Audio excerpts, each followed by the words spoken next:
Cops always want to get you in. What? What? I'm rockets. Who says we ain't in the building? Who says we ain't into building? We the Moorish master masons, architects for your children, reppin' Friday 13th like Jason, without the killing. But we promote life, oh, it's all about the feeling. And we invoke light, yo, we them light beings.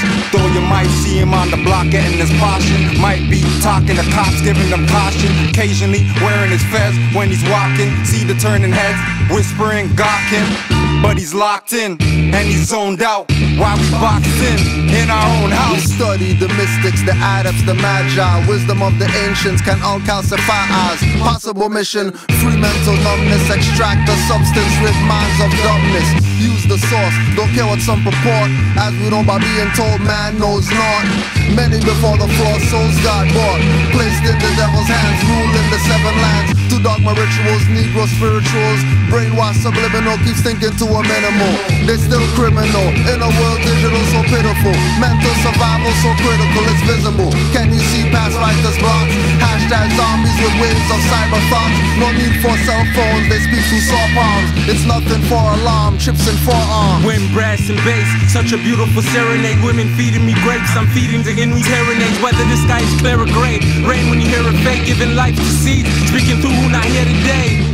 Show you the future in a glimpse. And always look to these hoes like hallucinatory pimps. Sun walked the desert, been more of a since I found God. Look back, used to see his prince.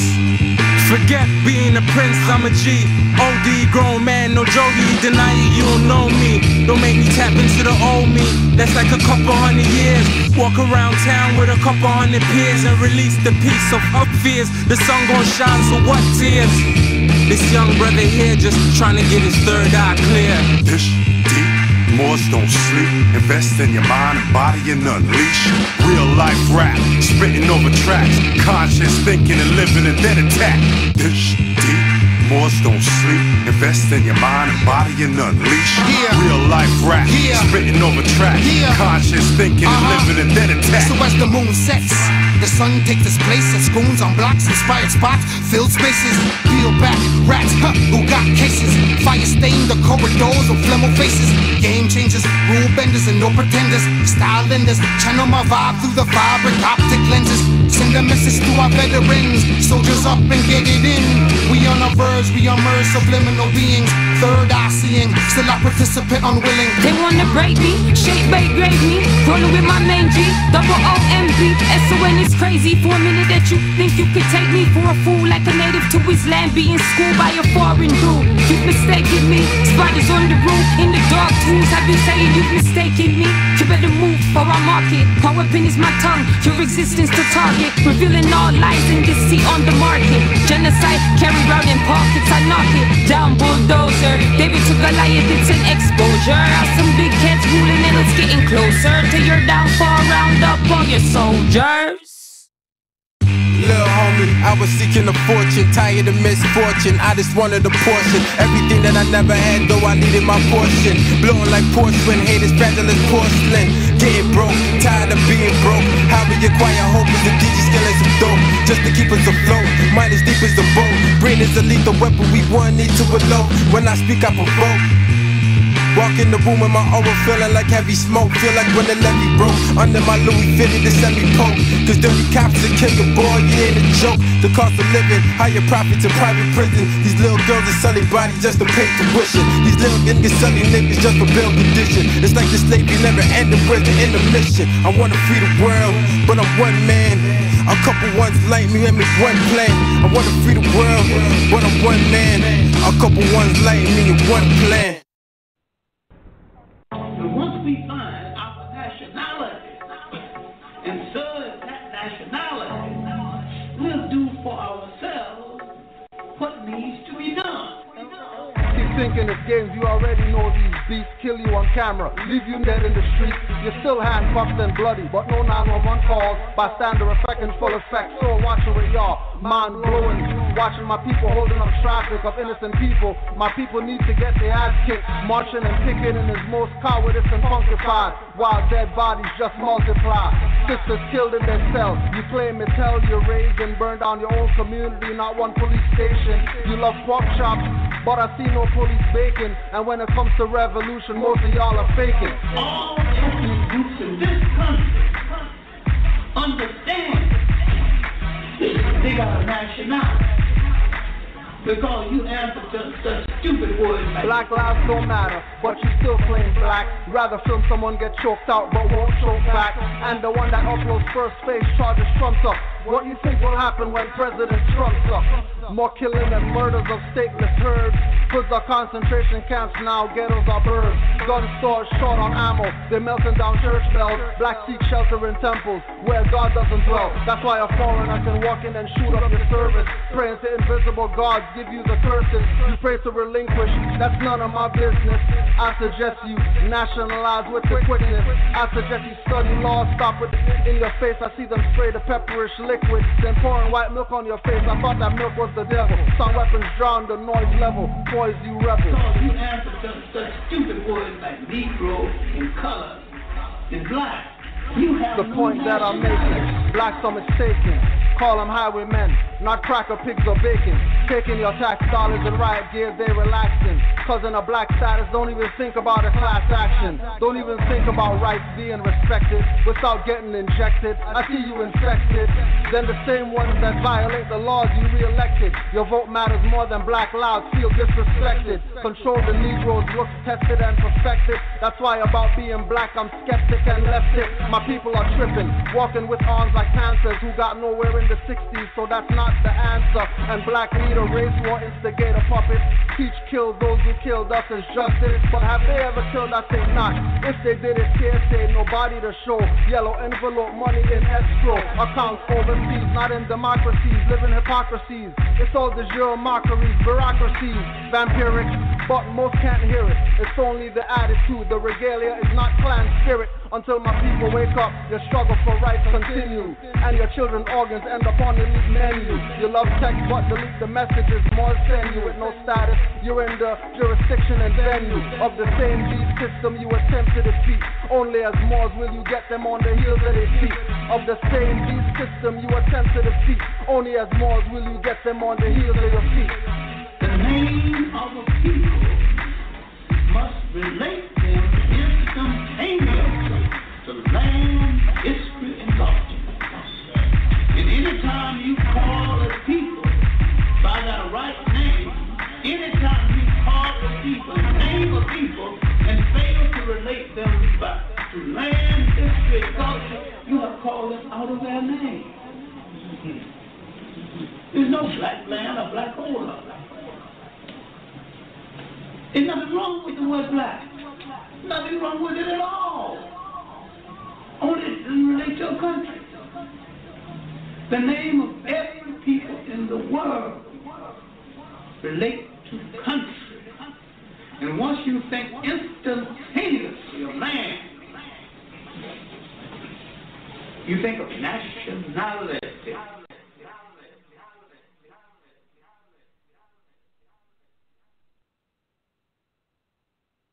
Peace and love, Moors. I am Mizraim Aleph El. You are tuned into MHHS, Sons of Allah, Blog Talk Radio, along with my co-host, Grand Sheik, Cujo. Peace and love, Noble. Islam, more peace and love to all the Moors. What's good, fam? Man, all is well, bro. Is well. Yeah.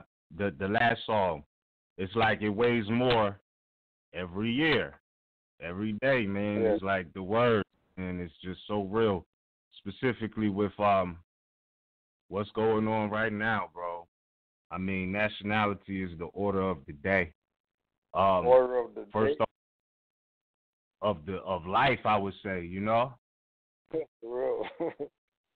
Yeah, really, you know what I mean? Nationality is the order of life, I would say. And we're going to touch on a few of those concepts tonight. But first and foremost, I just want to say all the listeners, everybody. Just thank y'all. Thank you. As this is our last broadcast for the 2017 Gregorian time block. As a matter of fact, we'll be back next week or whatnot. But nonetheless, for the record, this is the last one of the year. So I trust we close out real right. And, it's just, man, we about to go on 4 years in March. So, I just want to thank you. Still here consistently. We had to postpone last week, due to family traveling in and out. But nonetheless, we still here. And it's nothing but love, man. Where do we start? All right, so it's a lot going on. I don't get into like quote unquote kicking people while they're down, but nonetheless, we have to assess certain situations, right? So one of the interesting things that I found, and I'm sure that everybody has heard about it at this point. And, I'm not the type to try to, try to make something, just to get a story, just to say something just to get a story type of thing. That's not where I'm at with it. But with what's going on right now, people are turncoating. People have already turncoated and are being exposed even more because they've turncoated previously, right? So it's like, I was thinking, right, the situation with Dr. Umar Johnson, you did an excellent class on it, and I don't wish nothing bad on that man. I trust he finds the way, you know what I'm saying, or pulls out what he already really does know low-key, or not even low-key, but, you know what I'm saying, just be what he knows. But I was thinking, like, if as a people, like, not just Umar Johnson, right, as a people, do you think we were better off before we merged into their schooling systems? And I ask that because he has a situation with the Board of Education. And when I think about our ancestors, whether they be from across the Great Atlantic or over here on the Western Hemisphere, I don't ever recall them like, being sanctioned by Europeans to teach or being given permission. And thinking like, the great builders who built the pyramids, the mounds, all of these things, they absolutely had or possessed knowledge on multiple levels, from cosmology, astrology, because the astrological lineups and all of these things. It was a part of their knowledge base, which was information they didn't necessarily get from Europeans. And I was just thinking, like, damn, you know what I'm saying? Bro got to deal with a quote-unquote board of education, right? Or, that's the situation, something with the board of education. And I was just thinking, like, if we as a people, like, never merged, Brown versus Board of Education, we know that that's when a lot of the integration started going on. You know what I mean? But it wasn't like we were just dumb people who needed to be taught by them. Some of us wanted to, like, really, I guess, whatever, get along, however, be in their presence. And that's how they felt. One of the instructions Noble Drali was dishing out or exhibiting was the fact that we need to go back to the ancient state of mind of our foremothers and forefathers. That's what he said, right? And I'm just thinking, like, when I think about our ancestors, knowing we're Moors, our Moroccans, Americans, Moabites, Hamites, et cetera, Canaanites, it was situations where we had to get permission from each other out of a respect. You know what I'm saying? Like how we got permission from the pharaohs, etc., to travel across a certain landmass. Just, because you look at Egypt, it's the capital dominion of the Moorish Empire, or dominions of Africa, right? So they was dealing with government. If you're talking dominions, and you see the pyramids, that being the Great Seal and things like this, and like I said, man, and I think about that instruction of going back to the ancient state of mind of our foremothers and forefathers. They didn't have to get permission to learn or teach, because life is definitely a teaching ground, So I don't know. That's just one of the things or the highlights that I was looking at with the situation, because Brown versus Board of Education is really recent in history, right? And we were never dealing with them. Like, we had invented traffic lights, you know what I mean, refrigerators, all types of things. You know the list of the inventors, right? Prior to being integrated into their school. So I'm like, we was doing all of these great things, right? Civilized things producing before Brown versus Board of Education. You feel me? They never really wanted us to really, be in. I think it was more so a military strategy, whereas, they had to put us on certain levels. They started segregating the school classes. You had different types of classes, remedial classes, certain classes everybody didn't take. Everybody wasn't on the same page, or was being intentionally kept out from higher instructions, right? So I'm like, I don't know, man. I just think we would have been better off not necessarily integrating into their schools or wanting to be like them or be around them. And when I say that, I don't say that from a hateful place. I really don't. I just think that there are certain things that, people are wired different to learn. You know what I'm saying? So it's kind of like when you're trying to take an eagle and teach it how to be a lion. It can never be that. It's just not. It's not the same. Or a lion and teach it how to be a tiger or whatnot.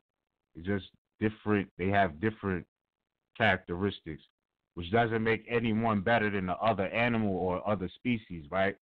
But nonetheless, in the law of nature, I just don't see how that fits into the ancient state of mind. And again, I'm saying this from studying and analyzing certain instructions that Noble Dryly left, going back to that ancient state of mind.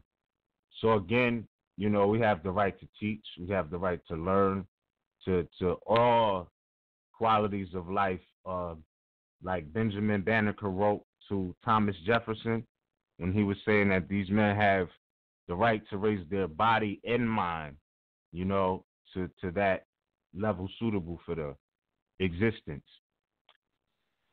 So I'm like, that's pretty much it in a nutshell from my perspective.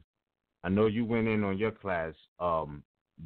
Did you want to add on anything or elaborate or share your perspective? What do you think? Do you think if we didn't have this syndrome of wanting to be like them? Because I saw something else heartbreaking today.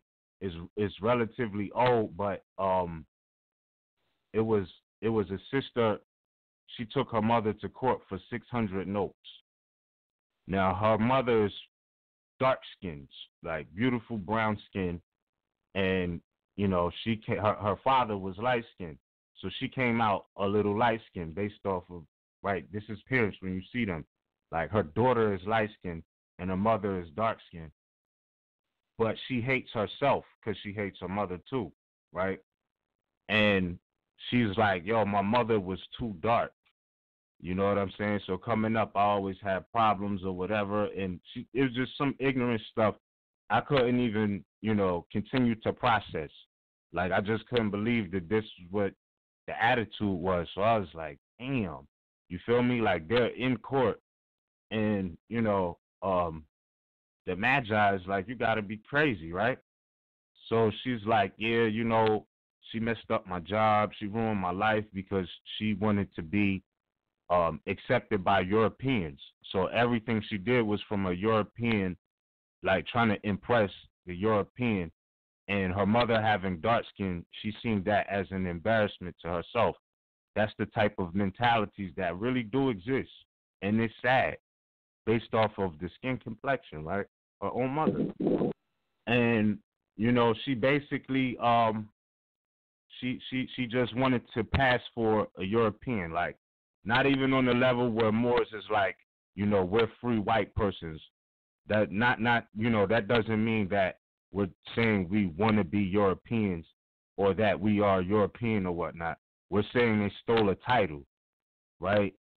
They stole a title from us that never really applied to them. It's not like because we're claiming free white person, you know, that means that, oh, we want to be like the Pilgrims. Like, no, the Pilgrims wanted to be like you, which is why they claim to be American, you know, claim your territorial jurisdiction, ancestral state, etc. You know, again, we could go into the nobility of Europe. You see the Moors all through there. You know, this is who they aspired to be like. But we've been so reversed in the psychology, which is one of the subjects, you know, that the brother has to deal with. Something of psychology is relative to what he's dealing with. So, you know, the psychology of that, she wanted to impress the European. I don't know if that was the same psychology that was the underlying theme of pushing to get into these schools with the Europeans. Because another thing Noble Drew Ali did emphasize in the literature was that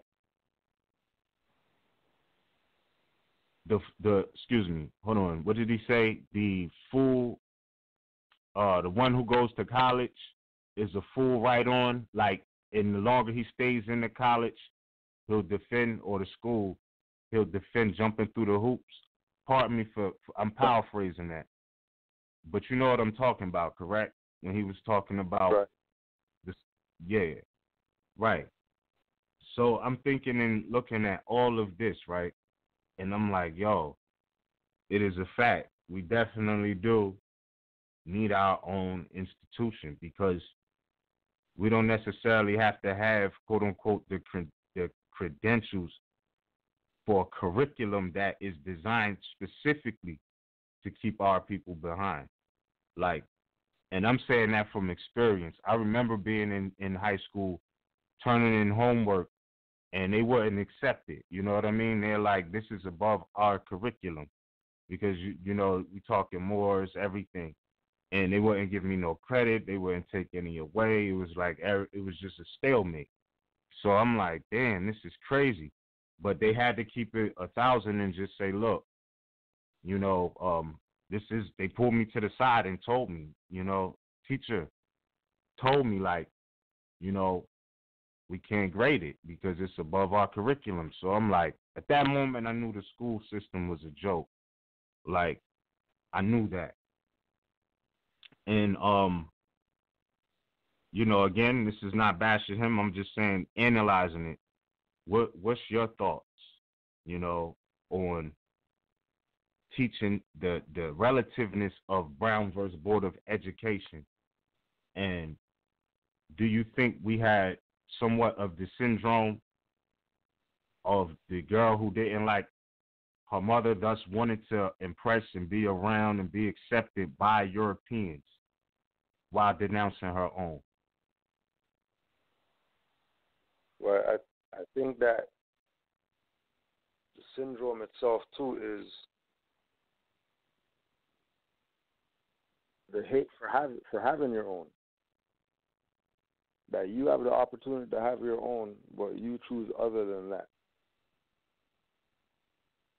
Is what I'm looking at as the syndrome. And then all that comes down from, you know, all the tactics, Inquisition, you know what I mean, escheating of indigenous land in the Americas and all that. You know, certain things are really in our DNA. You know, certain perspectives that we have that we think are the right perspective. Like, you know, they had independent schools out here, right?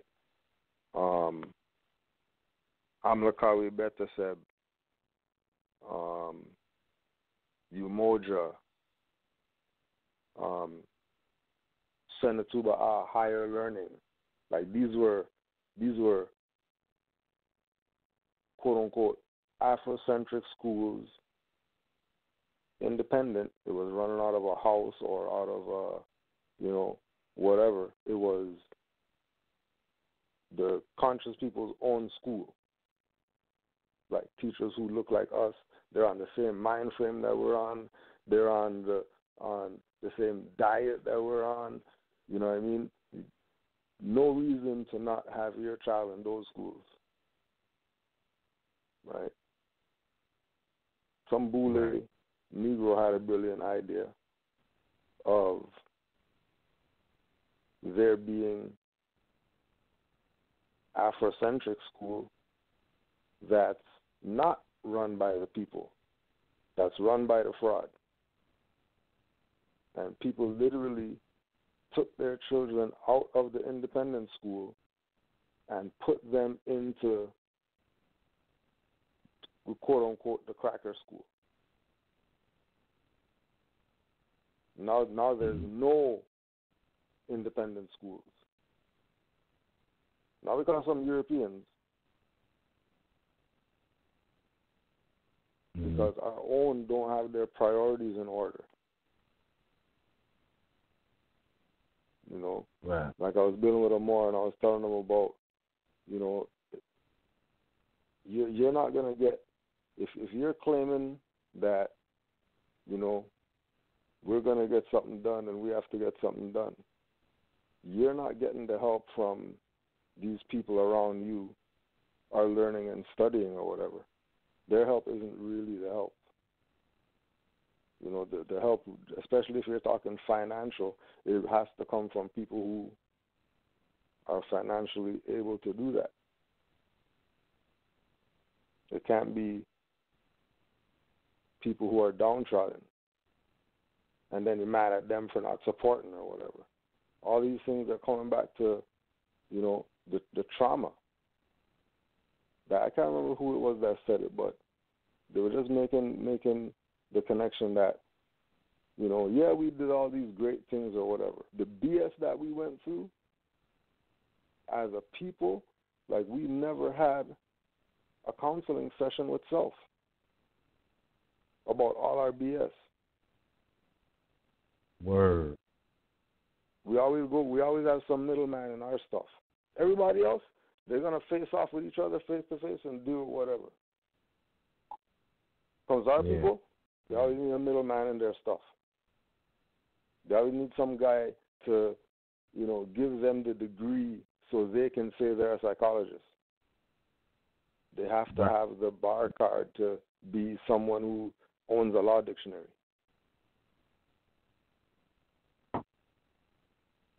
It's crazy. When, like you were saying, everything is our stuff. How is it that you know, we are the founders of schools and don't have our own school? It doesn't make any sense. And we're not even talking about some guy coming up and saying, give me $800 million so I can build you one school with $800 million. We're not talking about those kind of guys. You know what I mean? We're not talking about that kind of school. Right? Mm-hmm. Like, look around you. Look around you. Nationality is the order of the day. The Chinese people got their school because the Chinese people got their school.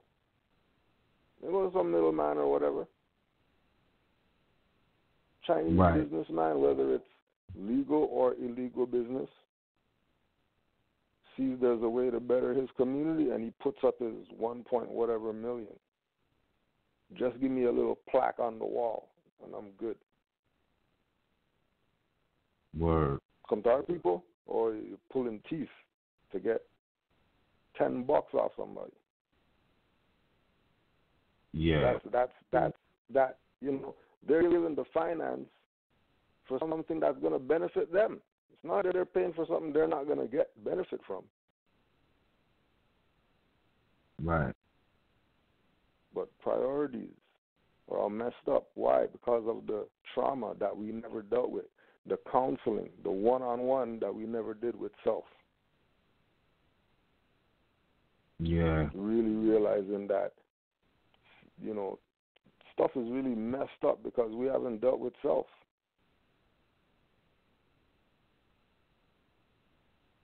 Bro. You know what I mean?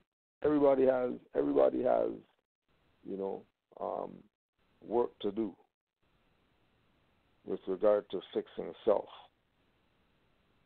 You know what I'm saying? There's always work to do, just like studying. There's always something new to know. You know what I mean? Constantly working on self. But when we have templates that have been laid down that we can implement in order to, speed up the process of dealing with self, fixing the self. We only have ourselves to blame. I was saying, people get caught up and they want to know about trust and they want to know about all this stuff, and they have Quran yet, cover to cover. Mm-hmm. How's anything going to work? Right. Because that's, you are the 7 inside the 4 quadrants. Exactly. The 7 is not wobbly. 7's boldly standing on the square, the 4 squares. Mm-hmm. There has to be especially with regard to Moors, because, we can, when we're talking about certain things, it's general, so you're going to have the trauma issues. If we just deal with Moors, we're not going to have any issues because everybody's supposed to have their stuff, already straight. That we know what the finish line is.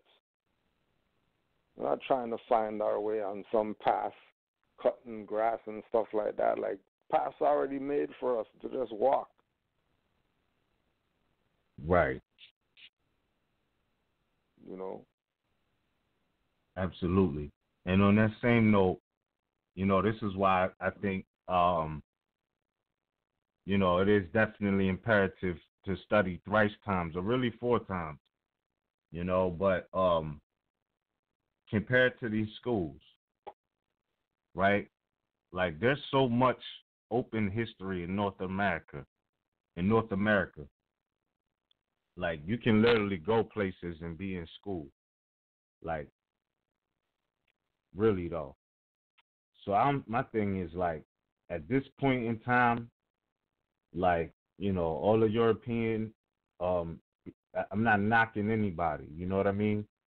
But, like, they could I would say just keep it, like, because I would say possibly homeschool is where it's at if you have the right situation.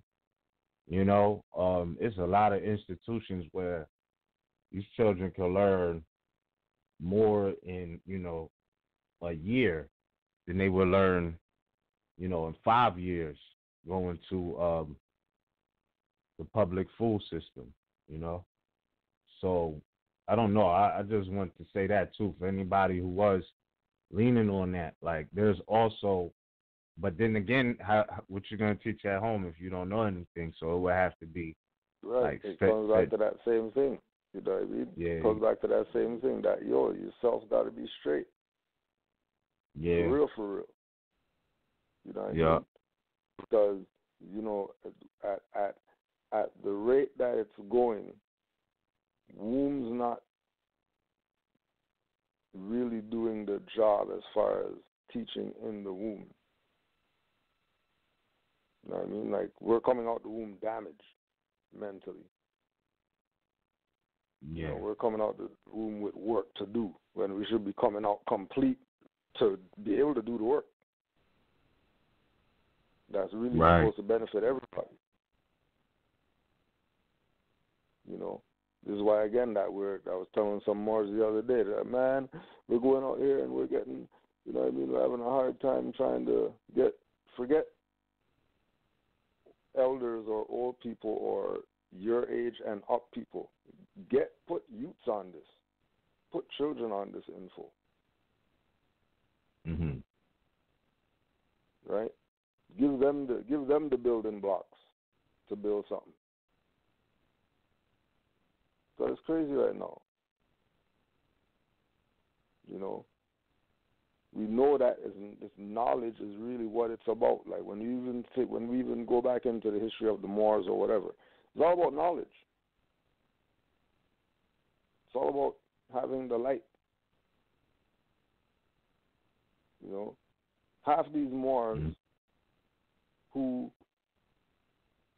were you know blacksmiths or herders or farmers, whatever they were. They didn't go to no school to learn that. Exactly, bro. Exactly. They didn't go get some degree. I didn't get a degree from some guy who I don't know so we can build a pyramid.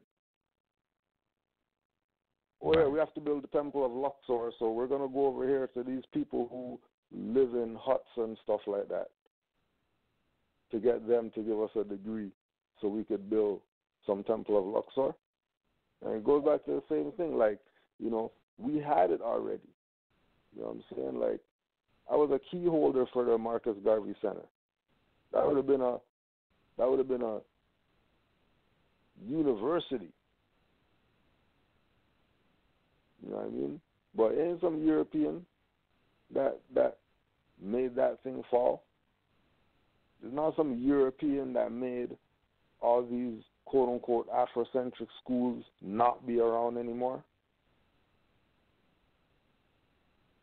True. You know what I'm saying? There's a campaign to keep us where we're at. Right. You're looking at you know, how we gonna help our brother, and when it's a campaign to keep you dumb, right? It's a campaign. How is somebody talking about their RBG, whatever, and they're even considering going to the board, whatever? What do you mean you're going? Right. Like let's look at the rah-rah, right? Mm-hmm. They flap their gums a lot about revolution and stuff like that. Stand up to the beast system and all that stuff. They talk a good game. But when you go check the record, it's only Moors that are standing up against this beast system. Right. It's only Moors that have the keys that's going to unlock all these minds out here. It's not going to be some black leader, whoever, some African scholar, some with a Melanite nation guru guy. Is to save you people? It's not happening. Hasn't happened. And history doesn't lie unless it's told by the victors of the war. Right. But history will teach you some stuff for you to know what's going down, what's about to go down, and how you better deal with it. Because again, like we're saying, it's talk, you know, should we have integrated into the schools and whatever? Well, I don't know, because I work in the school and Chinese are going there. They don't got no problem. Right. Turks or whoever are going there, they don't got no problem. They don't even speak the language. They're getting 80s. So what do you mean schools are failing young people or whatever when all the other young people, of the people who have nationalities, are coming out of this so-called brainwash institution successful? on principals lists and stuff like that. Can't even speak goddamn English. They're freaking giving speech at the graduation and stuff. Right. And Negroes just want to go smoke blunts. Yeah. And then the poor white trash, they just want to go smoke blunts. And then any type of Asian from anywhere in Asia, they want to go smoke blunts, but they're getting 80s and 90s. Right. How does that even make sense? Yeah. So let me ask you this. Now. Everybody's going to the same institution. It's not no discriminatory situation. Right. Everybody's going to the same institution, but only this demographic of non-nationality people are failing. Everybody else is successful. Even though they're smoking 5 blunts a day at school, they're still getting 80s and getting on the principal's list. Indeed. Well, what you think about this? Do you think the fact that, for the most part, other nations, they get taught about their nationalities. Like, they get taught about the great things that, their ancestors did. In school they talk about every empire and dynasty except Moors. Like every one of them. I remember, they telling us about China, 2000 something BC and all of this. And I'm like, man, that shit sound fly, but now where's our history? You know what I'm saying? Going back to the trauma and the reflection. You know what I'm saying? What does that do to the confidence of a people who's not being told anything about themselves per se, except for they got free from slavery, in the 1800s? What's that for confidence? But you tell the next to me, his goes back to DC. I don't believe so. I'm being left out. Feel me? And it just, I don't know.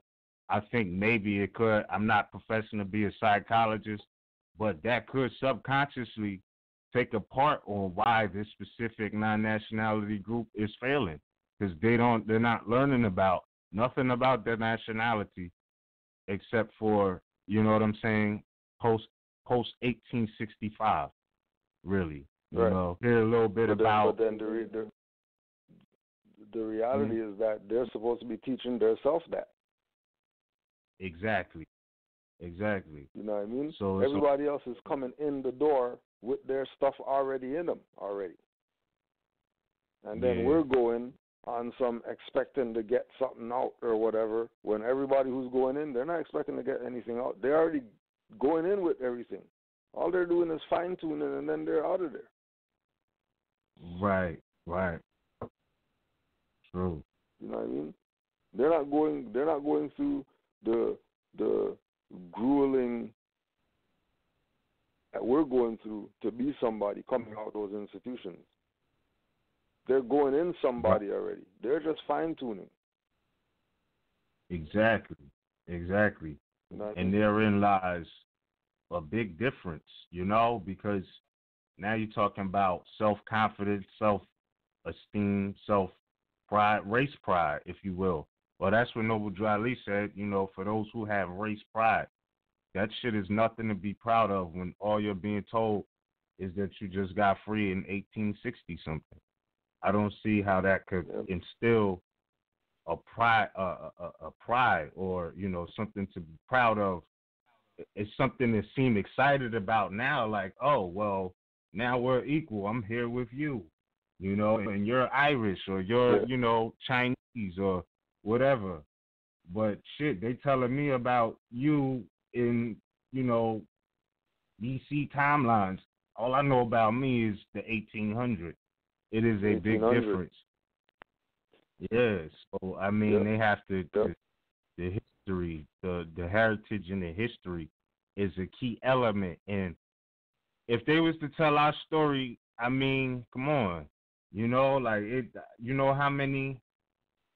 You know how expensive the like that education will be expensive, right? Because you would have to have multiple books for the students. You know how many history of Moorish empires in Europe they would have to have in the classroom, and that's not a bad thing. But I'm just saying, just of volume 1, 2, and 3, you're talking about multiple students. That's a lot of work, and I'm not making no excuses for them, but nonetheless, that's and then they would have to be doing mad years of study. You wouldn't be coming out, fresh out of college at 22, and now you're a teacher. Like, no, you're still a student. You didn't master nothing yet. You can't. There's no way. Yeah, like not as far as knowledge. We all come with talents and skills, but you at that particular time you're still a baby teaching the baby, based off of when did you start learning, what did you retain too, because it is what it is. There's certain, going back to what we were saying about the schools and the mystery schools, like some of those schools you had to sit in 20 years, before you could say you was a graduate. Like, and off the bat. You would start young though. So it ain't like you would be 30, just putting in your college app to graduate at 50. Like, you know what I mean? They would start you young, and you would do 20 years of schooling, which, some people still do go through that. You got certain doctors, they go 8 years and then of college or whatever. But still, nonetheless, like they, I just think that, that's a blow. And the sad thing is people don't even know it. That's why when I started learning about nationality, like I felt a whole different way about myself, because I'm like, oh shit, this is what was missing. Like you feel it. I know I felt it. Something is just not right. It's just not adding up. It just wasn't for mad years. And then, learning about nationality and birthright, I'm like, oh. And not even that, just okay, your school, the common language at a certain time was black people, black people, black people, right? That's how they referred to us. Negroes, blacks, African Americans. That's what they would refer to us as. Like, we was the only one with mad different names. And when I saw the definition of blackamoor for the first time and had it broken down to me, you know what I'm saying? That black.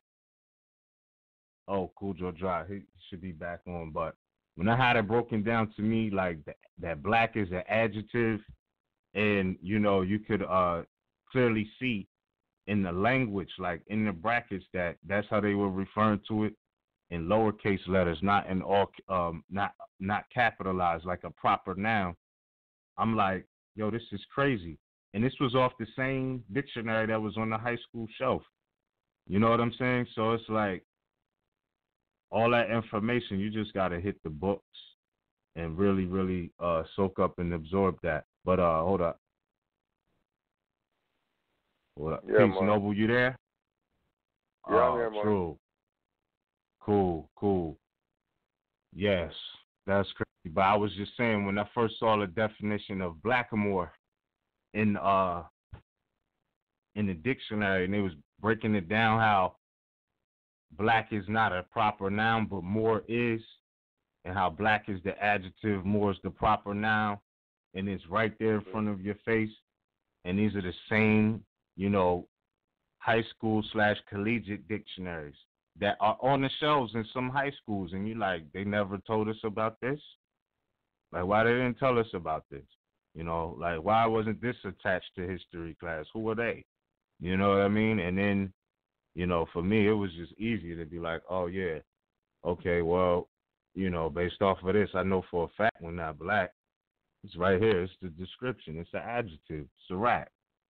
It's nothing to argue about. It's documented fact. So, you know, I don't know. I just think that the race pride Noble Dryly was talking about, or national pride, if you will, plays a major part in self-confidence. You know, and that's something they don't really give the children in that regard as far as history goes. So absent of that, it always feel like it's something missing. And you questioning yourself and you're like, am I the only one thinking this? You know what I mean? So Yep. I don't know. You know, but yeah. I mean, and also too, like just going back to the whole thing with the education, that right. You know, we know there's documented proof of people putting this information in their children at an early age having a supreme impact on their schooling. You know yes. what I mean? Because they're coming in with certain things already in place, so that the program doesn't have a chance to even really penetrate their mind. Exactly. Because once you have that info at a young age, you know what I mean? It's like, you know, when more science actually hits you, the first thing is, you know, if I had this when I was in high school, oh, you guys would have been done for. Like, right. You're so lucky that I didn't have this info when I was a teenager. Oh, you guys are so lucky. You know? Yeah. Because there wouldn't be this outcome going on right now. Even though this is good, but trust it wouldn't have been this going on right now. You know what I mean? Indeed. True. Like there's living L's and B's that are legends because they're in, you know, grade 1, grade 2. They know that they're Moors. Mhm.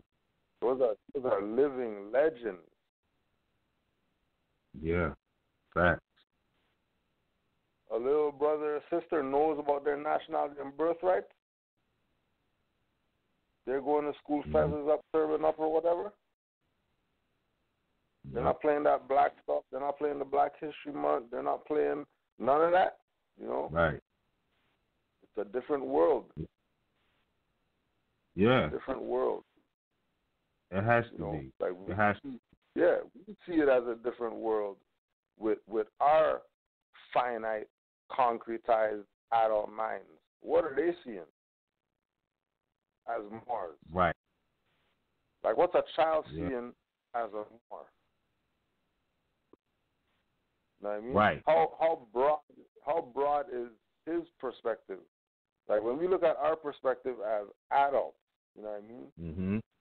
Like, how much more extended is that information? The same information that an adult has, but in a child's mind. Because remember, you can't think about overload and stuff like that, because that's not happening. All they're doing is retaining. Exactly. Everything is sticking. Yeah. You know what I mean? Crazy. Yeah. That's why Drew said, you know, young and unborn. You think I'm here for you clowns around me in 1929? Tripping. I'm not here for you clowns. Right. I'm here for the future generations. 5th and 6th generation, 3rd and 4th generation, whatever. I'm not here for you people. You don't even know what I got. I give you everything, you turn your brain to water. Right. What are you talking about? I brought you everything it takes to save a nation, but if I give you everything, you'll go back to sleep. Some of them clearly didn't get everything because they're asleep. Mhm. Super sleep. Yeah. They're so sweet that they're waving, you know what I mean, banners as flags and saying they're going to stand up for some European, but then they get called to go to some tribunal, some fake court, some court below kangaroo court, and they're going tail tuck. Sickening, bro. How you tail tucking?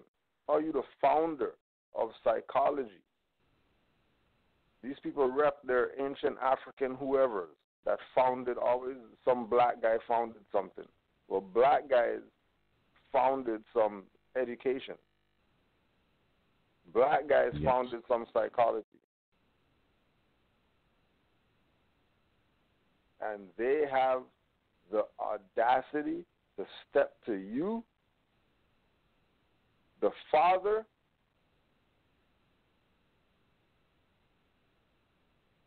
you're a prince of Pan-Africanism. And these people aren't bound down to you. You say you're a prince and all that stuff. If you're a prince, they should be bowing down to you, not bringing you to some board tribunal BS. Yeah. So what you think about this, right? I mean, it's never too late to do the right thing, I would say. However, there's some situations where, you know, the assumption off the back is abandonment, right? Because I noticed that, you know, from what I've seen, some of the things I've seen, he's claiming an improper person appellation now versus the state. You know what I'm saying? And I'm like, okay. But, you know what I mean? If you knew that years ago, right, why not just do that years ago and let it go? You know what I'm saying?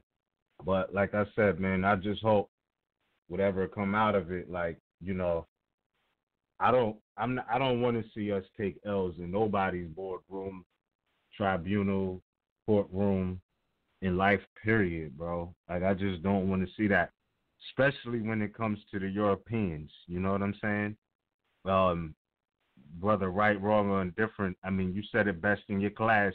Maybe this is the universe lining up, you know what I'm saying, for him to declare and proclaim his nationality. You know what I'm saying? I mean, I don't know. I don't know all the details. I know people was questioning, you know. Huh? Like, I'm just saying, if I'm somebody who I don't care about Moors, it doesn't really mean nothing or whatever. But then some people are bringing me to court on Noble Drawley's birthday. Like, something has to be going off in my mind. Me personally. You know what I mean? Right, I don't know if the education comes people's down where their bell doesn't ring anymore or whatever. Their spidey senses don't work. But, you know, it's like you can't, you know, it's like when they did your thing and they're talking about, yeah, Christmas Day you have court, see you on court Christmas Day. You want no smoke. You know, like, how slow are you? Yeah. You know, certain things, if you're a psychologist or whatever, this stuff should be immediately, these should be the things that are you know what I mean? Yeah. On the mind. But you know what? You know what as well is interesting you point that out, because that's also another factor that plays into the psychology subconsciously in the classroom for the youth, because, like, you know, everybody had these holidays, you know what I'm saying, that where they would take days off of school, you know what I mean? And if they didn't recognize a holiday of a particular religious or nationality, like, they would pardon them, you know what I mean, for missing that day. It wasn't like they got marked absent. You feel me? Like, it wouldn't be no, I mean, it was pardoned. So it was like, when it came to us, we never had anything. Like, all the holidays we were celebrating was definitely Pilgrim design, from Columbus Day. I think that's the first day off they give you in school. Like, have to come in on Monday. You know, it's the first extended weekend in the school block, and then you know what I mean. You Thanksgiving, which even that excluded our true history because they didn't tell us that they was low key celebrating us. They was like, oh, the Indians. You know what I'm saying? We celebrating the commemorating the unity between the Europeans and the Indians. That's what they were, and that didn't come up right. I'm just like, where the hell is the Indians at? You know what I mean? Because it's all us in here, a few Europeans. You know what I'm saying? You had different nationalities throughout, but not too much of any other type. But for the most part, I'm like, you know what I mean? Where's our holiday? Oh, only thing they gave us, I think, was Martin Luther King Day. You know what I'm saying? If I'm not mistaken. Like, that's a fact.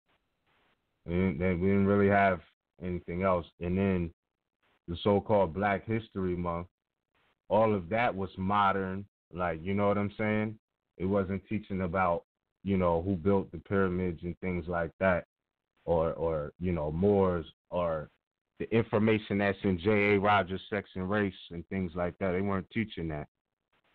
Feel me? So it just, I don't know. It just shows you how different cultures work for different timings. Like you said, being called out for Noble Dry Leaves Born Day is an automatic decline. Straight up. Like, even if they called us out for, called anybody out on, like, any more out for Marcus Garvey's Born Day, that should also be likewise an automatic decline, just because he's forerunner of Prophet Noble Drew Ali. Just because, and that's also making a statement that I embrace everything about my nationality and those who came before me. That's a statement on its own merit. You know what I'm saying? Like, you thought you had plans for me? How about this? Now, respect my right. You know what I'm saying? And that's just it. So, yeah, man, I mean, like we said before, timing, dates, all of those things, they play with that. They play with numbers and letters. Numbers and letters. So, say that again. No, I was saying snakes and ladders. Yeah. Yup. There you go. So yeah, man. I don't know. I just think that's really interesting, and I don't know. We probably would have been. I don't like to say we would have been, could have been, should have been, but we may have been better off not, merging into their school classes, school rooms, shall I say. But at the same time, no regrets the life experience like that. But yeah, it is what it is. Yeah, I mean,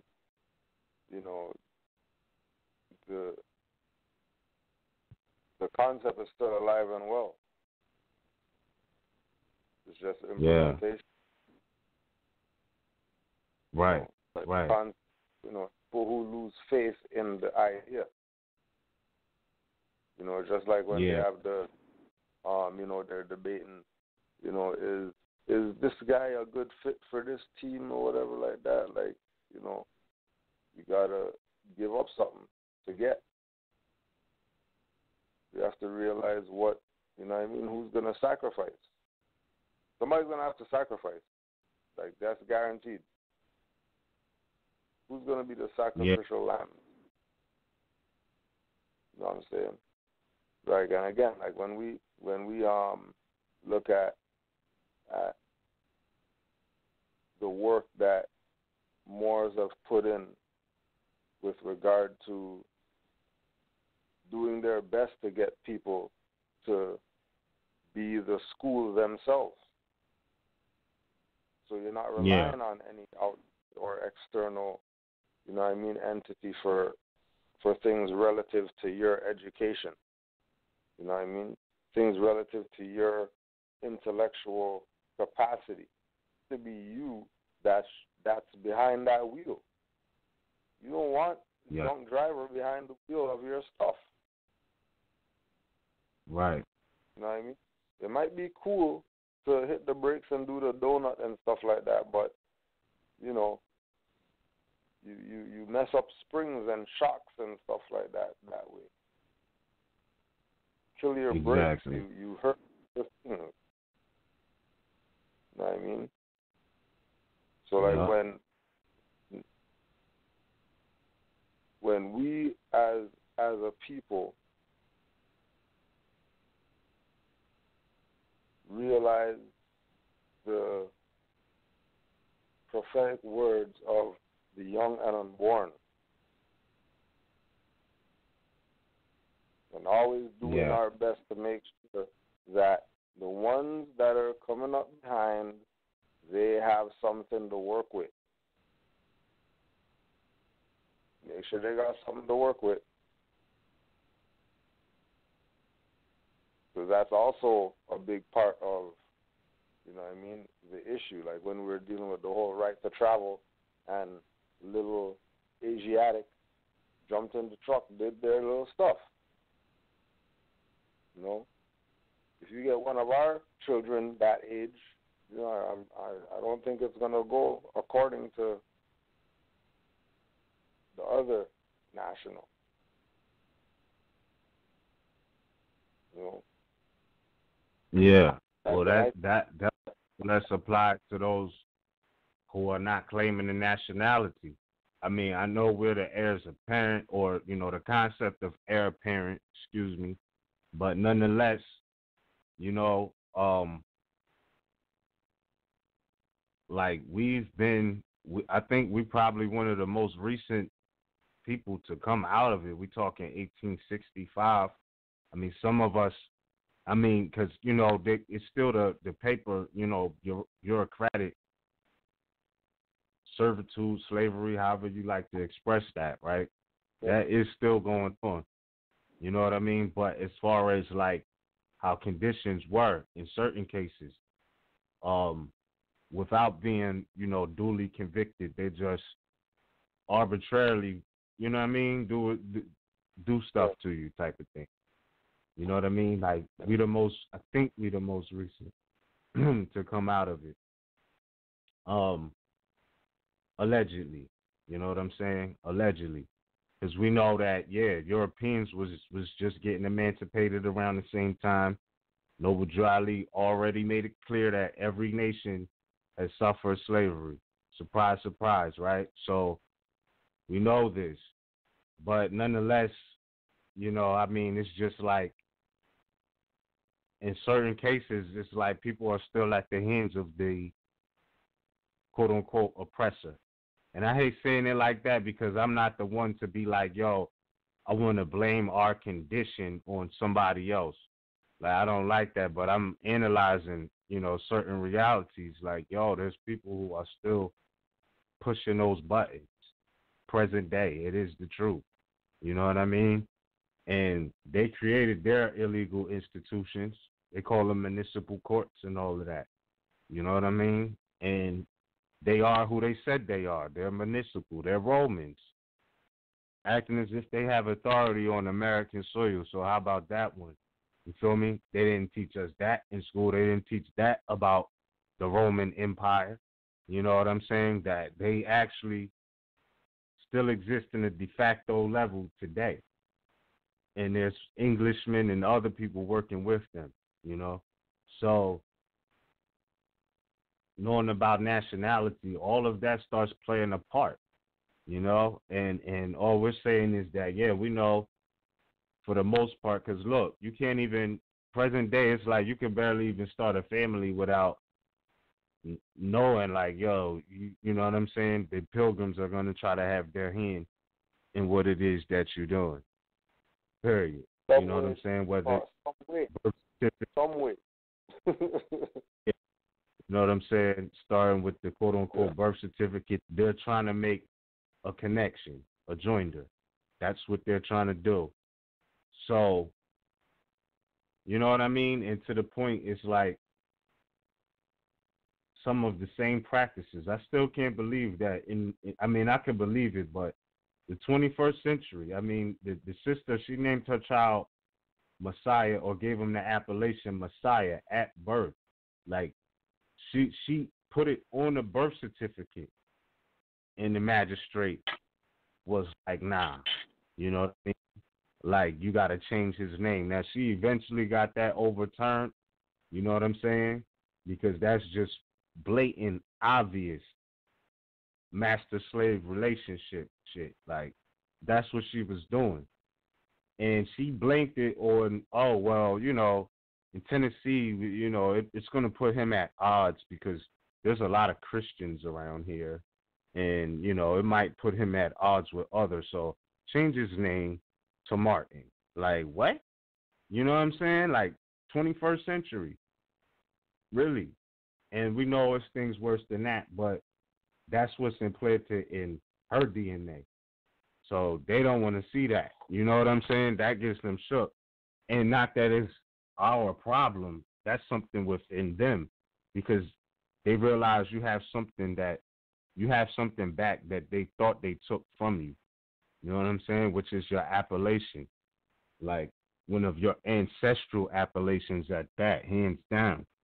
So, you know, I mean, it's just a lot of ways they try to push the buttons on that. But even with that, you know what I'm saying? They want to put you on, you know, the whole family court. That's another aspect of slavery, starting with the maxim that the condition of the child is based on that of the mother, right? And, you know, brothers and sisters alike have fell for the fact that, yo, the pilgrims are not really the institutions they are operating. Like, they really do not have that type of authority or no rights that supersede yours. Like, they're strictly there to protect and preserve your rights by default if they claim in those positions, but that's not what they're doing because they're instituted off of a different agenda. Like, the municipal courts were not, that wasn't part of the constitutional agenda.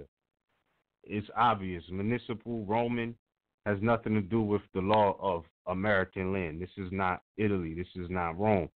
So therefore, how did we get to the position where these types of institutions, you know what I mean, are claiming to have some certain authority on the land that's not theirs? So they claiming territorial jurisdiction that's not real. I wish we learned that in history class. What would that have done for the psychology, you know? So, I mean, man, it's just so much for the confidence, self-worth, self-confidence, and things like that. You know, this is what they didn't really want us to be exposed to. But not too long ago, it was common knowledge, you know? So it's just like, it's just crazy, man. It's just off the chain. I don't know.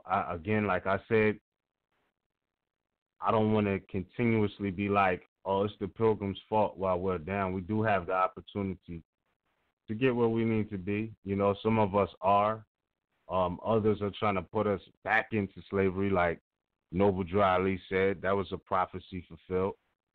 But, you know, the whole thing is self-sufficiency.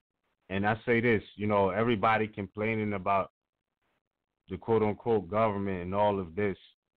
My whole thing is like, how about, what about the international law, the maxim that was written down in the Declaration of Independence? Like, because that wasn't just for them. It said all men after being taught by Moors, right? So you have the right to abolish, alter or to abolish a government when it comes to the destruction of the ends of your freedom and rights and things of that nature. Like, why not just do that? Like, why not? If it's law, right? This is what the conversation that they are trying to have everybody in fear about talking about when they're saying, you know, oh, they're identity extremists and shit. Look, man, we're going into 2018 Gregorian time block. You know, the planet Uranus is going into Taurus. This is the era of extremism. Pay attention. You know what I'm saying? You think they did that at this time, right before we hit this year, for no reason? No. Uranus is the planetary body of extremism. So here we go. You know what I mean? Uranus moving into Taurus. It's gonna be pretty intense. And Saturn and Capricorn at home, like these are, you know, the volume buttons are being turned up. That's what's happening. It's definitely about to turn up. So, you know, I'm just saying identity, status, all of these things are definitely important. And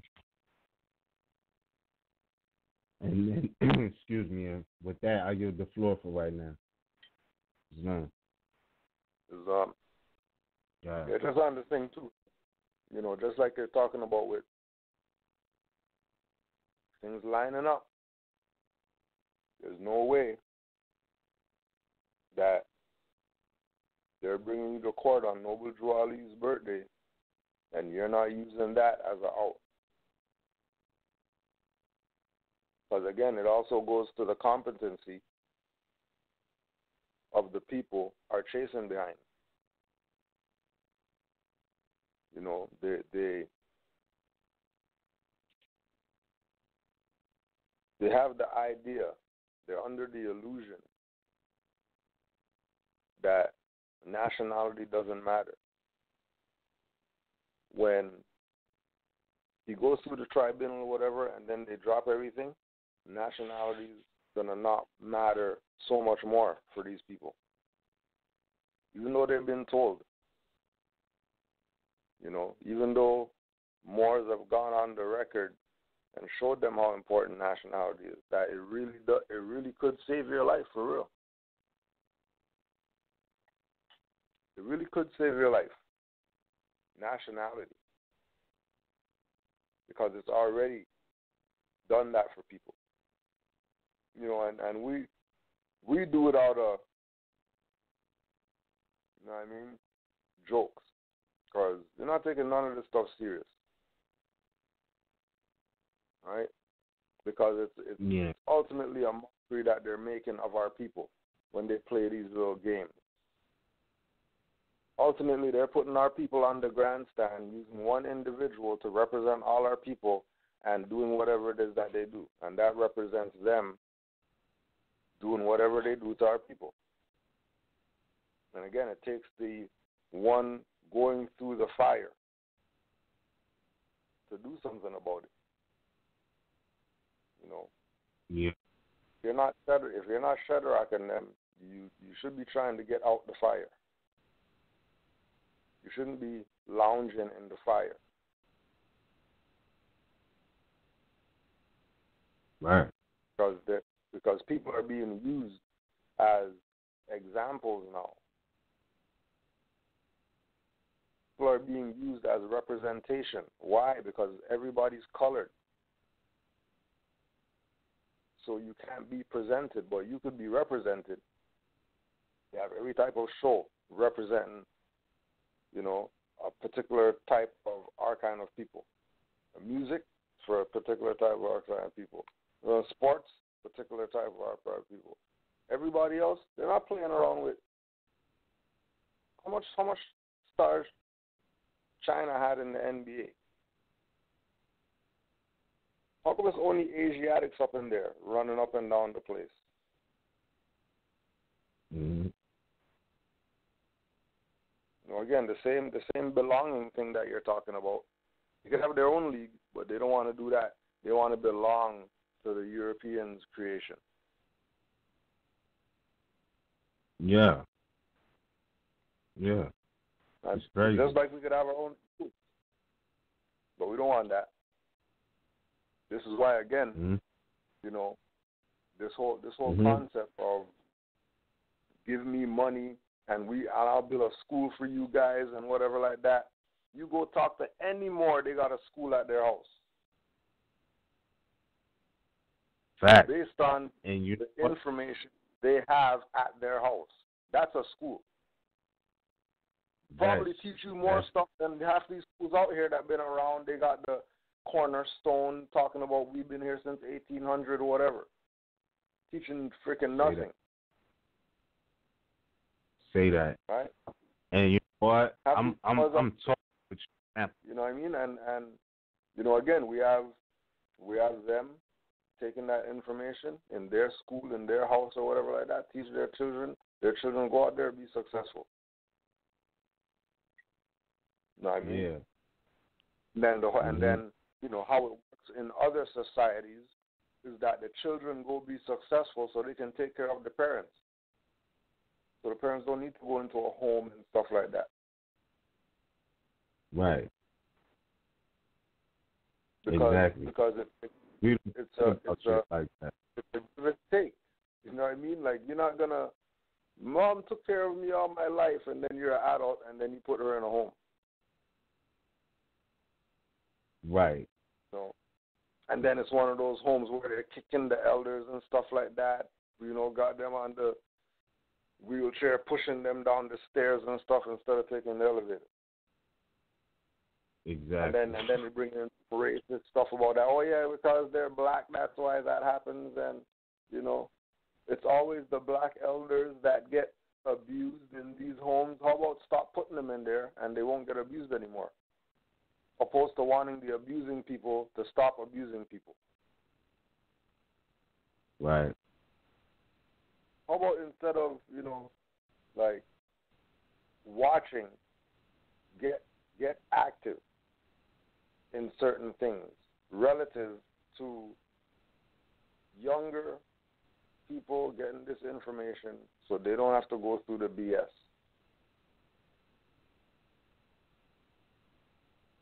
Yeah. No. Yeah, it's work. Yeah, there's no compensation either. You know what I mean? So don't even get hyped thinking that you're going to have some school and you're going to charge the perfect price where you'll be able to make whatever on top of it. No, that ain't going on. Because your school's going to fail if you have that mentality. Ask certain people who can't build a school yet. Right. I talked to some more. I was talking with Setenra. Setenra said, shit, you're talking about you already have 200-something thousand. You haven't built nothing yet. Give me 20 grand of that. Yeah. Just give me 20 grand. Just give me 20 grand of that 200 and something that you got that you never built nothing with yet. And let me do something with 20 grand of that. Right. Because it's not like it can't be done. You know what I mean? And again, by the looks of it, it's not like our people don't have the finance. You know, some people don't. You know, it's understandable. But there's some of our people who have the finance and they're tight pocket. They're zipper pocket when it comes to assist their people. You know what I mean? That, you know, certain, again, when we use other people who their life has ingrained in it the principles of their culture, they back their own. They'll put up $1.5 million for a school for their people. They're not questioning anything. They just do it out of nationhood and nation building. Yep. When we went to the Buddhist temple, and the Buddhist said, yeah, we built our own temple. We built our own temple. We built a little house next to the temple, so the people who are building the temple don't have to go too far. We'll finish faster if where the temple is. Absolutely. Don't forget, these people have a house somewhere that they can go to. It's not like they're homeless. They have a house where they can go to. But for their community temple, they lived on the grounds till it was built. And people are mad because Moors are saying, pay for something. And don't want to support because we're Moors, it should be free and stuff like that. It doesn't go like that. Right. Every other nation backs their own 100. They don't question anything. Doesn't matter their religion, doesn't matter how they look, doesn't matter whatever. Oh, you rep that flag too? Oh, all right, cool. Let's do this. No questions asked. Yeah. You know what I mean? And again, which is why we say give it to the young and born, because if you give it to the young and born, they'll know what to expect. They'll know what has to be done. Because their minds are way more vast than our minds are, and they're going to take this thing to places where we never thought of taking it. Yeah. Just because you see a 4-year-old on a tablet or some stuff like that right now, like, you think it's not time? You think it's not the Aquarian age? You think it's not the Indigo children are here? Forget 4. They're 2. They're playing with a tablet. Yeah. They're 2 asking for the phone so they can play some music stuff on there. They know how to go into the app and on stuff. What are you talking about? How are we behind? You know I think the one thing. Back to that thing. I was just going to say, it goes back to that thing that, we can have info and we can pump it in, the children's minds all they want. But if the parents aren't backing it, if the parents aren't down, tell these new age millennials anything. Just because the parents are the final say. Yeah. And when you check the parents like, what? What do you mean seedless? Like, that's where it's at. You don't want to be chewing on seeds and stuff like that. Right. What do you mean? Those are beautiful lines from the plane. They're gonna spell something soon, even though they're just drawing a line, but I know they're gonna spell something. Maybe they're practicing. And children have no idea what's going on, and the only way they know is some rapper guy on YouTube did an interview and told them something, and they think that's what it is. Right. And the parents are out to lunch. Yeah. You're not going to have any influence on those young people. If they're with their parents and their parents are warped and not putting them on game, you're going to have a very hard time. This is why, again, Juali told Moors, wherever Moor is, then that's the temple. Yeah. Oh, yeah. I wanted to make a comment on that too, because you was talking about, the school being yourself, and I'm with it. You know what I mean? I know that there's just too many places we can go and still learn, like just off of life experiences themselves, but also off of different halls of learning. Like, there's so many museums, and things of that nature that are just open and out there. And I can't say everything you see is going to be right and exact. But if you have a certain knowledge level, you'll be able to, and you'll be like, oh, wow, okay, I know what I'm seeing. You go to the quote unquote Native American museum, and they're looking like Moors. So like, what you talking about? You know what I mean? Dark brown images. You know what I mean? Mounted on a wall. Appellations, some appellations you can't even pronounce.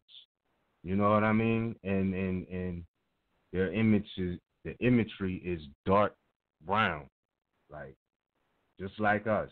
You know what I mean? Like, so they show you these things, and it's just interesting to know. I mean, because I peeped it like first walking in. I'm like, oh, the way I walked in, I was like, damn, they're not even hiding it. So you know, all of the Aboriginal rights of indigenous people and things of that nature. Like, going back to what you were saying about, you know, the children, if they did what the other nationals do, like the Europeans would be like, oh, reckless endangerment of the child. If, you know, you got a 5-year-old whipping a tractor trailer, but that's because they're claiming the wardship condition. You know what I mean? That you look at those, and this is the one thing I'm thinking missing, because it's like, okay, you know, the school is where you're at, right? Life is the place of instruction, if you will, or figuring it out, or learning. And one of the things I think we just missing collectively, not that we don't have it, but just like an open patch of land that we could just do whatever on. You know what I'm saying? Like, I think more so than anything, because once, you know, you have like open virgin land, you could do anything you want on it. Not that it's not ours by birthright, but more so just possessing it.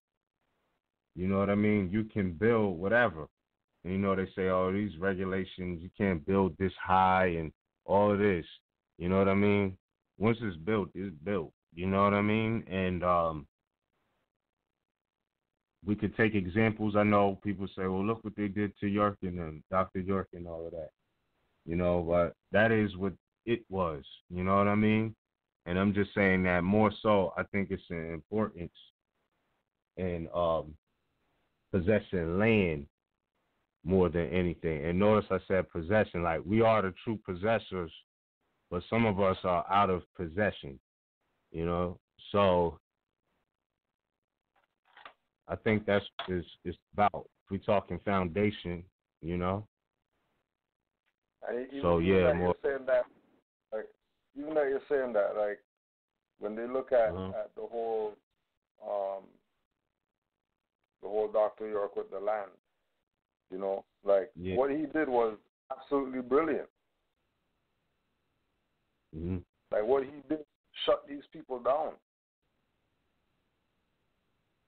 Only thing that he was playing Tamaray and all that stuff, he wasn't playing Moorish, which is what gave them the jurisdiction to even do what they did.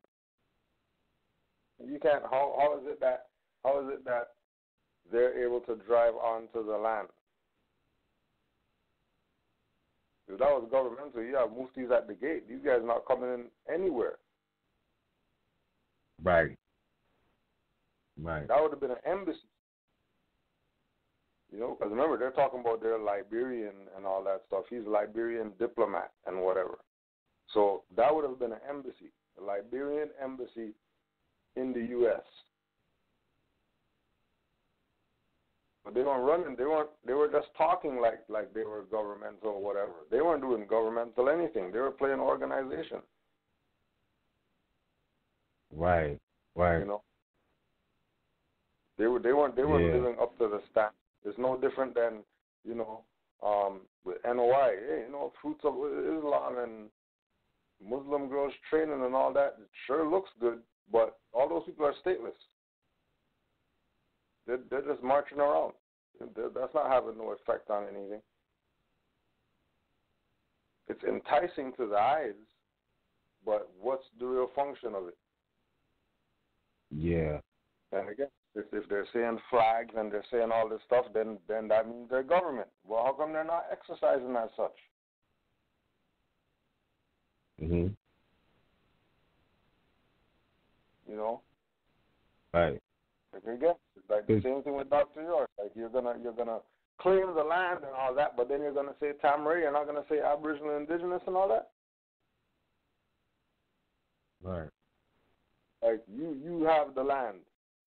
You got people with feathers in there, and then you have Egyptian stuff everywhere. Okay, so you're making the connection of all the cultures, which everybody knows that there's a connection. Right. And then you build it. These people don't give no issues. Build pyramids and all that stuff. No issues. Then all of a sudden you start having issues with these people. clearly somebody had some contract, whatever, with them that, they called in their stuff. People didn't like that the debt got called in, and now they're complaining. But you shouldn't have took the check in the first place. Right. You should have kept it Aboriginal and Indigenous. You should have kept it allodial instead of playing feudal. Just think about this too. When you have the land, like, it's like, damn, everything at this time, it's like everything has a price tag on it. Like if a family member passes away, you gotta, pay for a funeral, headstone, plot in the ground, all of that. And it's like, think about it. If we had land and just on all of this land had a part where, it was also a burial ground, that will also make a connection, because we're talking generations, right? That will also make a connection to the land even more perpetual, because there's places where that is going on right now as we speak. Like, family gets buried on the quote unquote property land, or on the ancestral estate in a minimized aspect. Like, let's say, you possess, let's just say, 7 acres of land, and you carve out 1 acre just for the family generations to perpetually, rest in peace on that particular land where you had your upbringing and whatnot. It makes a connection to the land that is like no other, in this respect to the cycles of life. And that's not to be on any type of necromancy. It's just how it was generations for generations. And again, you was talking about, people who go to school and they come out to make sure that their parents' lives are better. And, that's just intuitively and instinctively the right thing to do, shall I say, natural instinct. But some of us don't get that, specifically by the time they're done brainwashing you for 12 years, or not telling you all that you need to know for 12 years. You know what I mean? Because what makes them do that is that they have certain concepts of nationality. Like, they understand aspects of lineage. You know what I'm saying? We, on the other hand, and I can't say all of us, shout out to everybody who is holding it together, you know what I mean? But for the most part, we're not even thinking about, quote unquote, perpetual generational aspects or lineage aspects, because everything is so divided. People are upset about the dumbest things, oh, they got a pair of Jordans, I ain't got a pair of Jordans, I don't like them, and he always think he fly, and you know what I'm saying, and all of this dumb stuff. And it just breeds a element of, you know what I'm saying, a disdain. So I don't know, man. It's just crazy. I don't think that aspect of community is emphasized enough. It's there, you know who you rock with, but deeper than that, because you could be with a bunch of people, these are your people, but they plotting on you. And then on top of that, you get taught division, because I remember when I was going to school, like, Haitians weren't seen as the same as us, even though they are, right? Everybody was like, yo, forget the Haitians, you know what I'm saying? I can't say everybody, but for the most part, that was a thing. And I look back and I see how ridiculous that shit was. I'm like, damn, like, we really lost the concept of nationality. I see it now, you know what I mean? And then in Dominicans and Haitians, they thing, and it's like, even they absolutely are the same people from the same island. Like, this is crazy. So I don't know, man. It's like, yeah, like, they from the same island. It's that dumb, that's the tribalism mentality. That's not the nationality mentality. Because, it's like, oh, you from that side of town, and I don't rock with you because I'm from this side of town, and we don't rock with anybody east of us, and they don't rock with nobody west of them, and then everybody is pigeonholed to an aspect of not seeing a bigger picture and unifying. And that was young mentality, though. You know what I'm saying? And even policy enforcers, you see that they exercise their tribalism for a bigger cause, though. You know what I'm saying? But for the most part, this is what you see. Mathematically, it's aspects of fractured body. It's fractured body because when you make the distinctions of, oh, I don't rock with you because you from this side of the town, and that's the sole purpose of why you don't even click with this person or being, you know, that's a sickness. You feel me? Especially when we look at it from a national perspective, and you know that, you know, North, South, Central America, adjoining islands, including Canaan land, because even with these goofs who be trying to fade you like, oh, it can't be a Moorish Science Temple, and it's only, you know, a select few goofs, some of them, you know, whatever, but they, you know, their mentality is tribal, it's not national. So, you know, they can't really come to the conversation with anything but a pigeonhole mind state, because they're not looking at nationhood, they're looking at their tribe. So, you know, right. That's another thing that's destructive to its own ends, you know, and specifically on multiple levels, because, you know, it is what it is. It's just that some people can't let that mentality go because they have been brainwashed, dumbed down to the point where, you know, it's all about the tribe. It's not about the nation. And it's not that it shouldn't be about your quote-unquote immediate tribe, but it should not ever stop there, because I'm like, think about it. It's a reason why on their de facto list of Aborigines that are recognized, quote-unquote, on some lists, you know, they'll say, oh, well, we only recognize these tribes, these, you know what I'm saying? And the other ones we don't recognize. But that's highly discriminatory. Because if you're saying that you're recognizing people of their Aboriginal status, you can't ignore the other ones who are as well. So that practice of discrimination is putting people in categories that, you know, circumscribe or limit the true expansion. But like I said, Uranus going into Taurus 2018, and this is the year of expansion and extremism, actually for the next 7 years. So expansion and extremism. And that's not to say, oh, yeah, let's embrace, you know, being, quote-unquote, black identity extremists and things like that. No. You know what I mean? That's the Europeans trying to create a new word to basically classify you as a nigger. And I mean that's what they're doing. They're intellectualizing or trying to create an intellectual status for the word nigger, because they can't just be like, oh, these are niggers no more. You know what I'm saying? Like, that's not going to fly.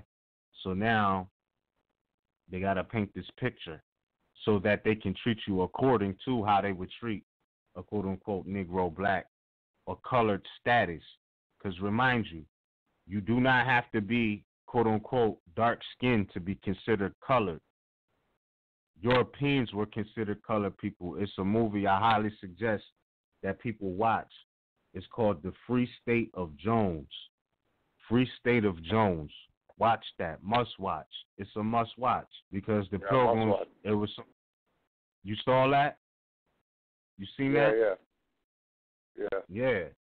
You seen how the Pilgrim was recognized as colored, right?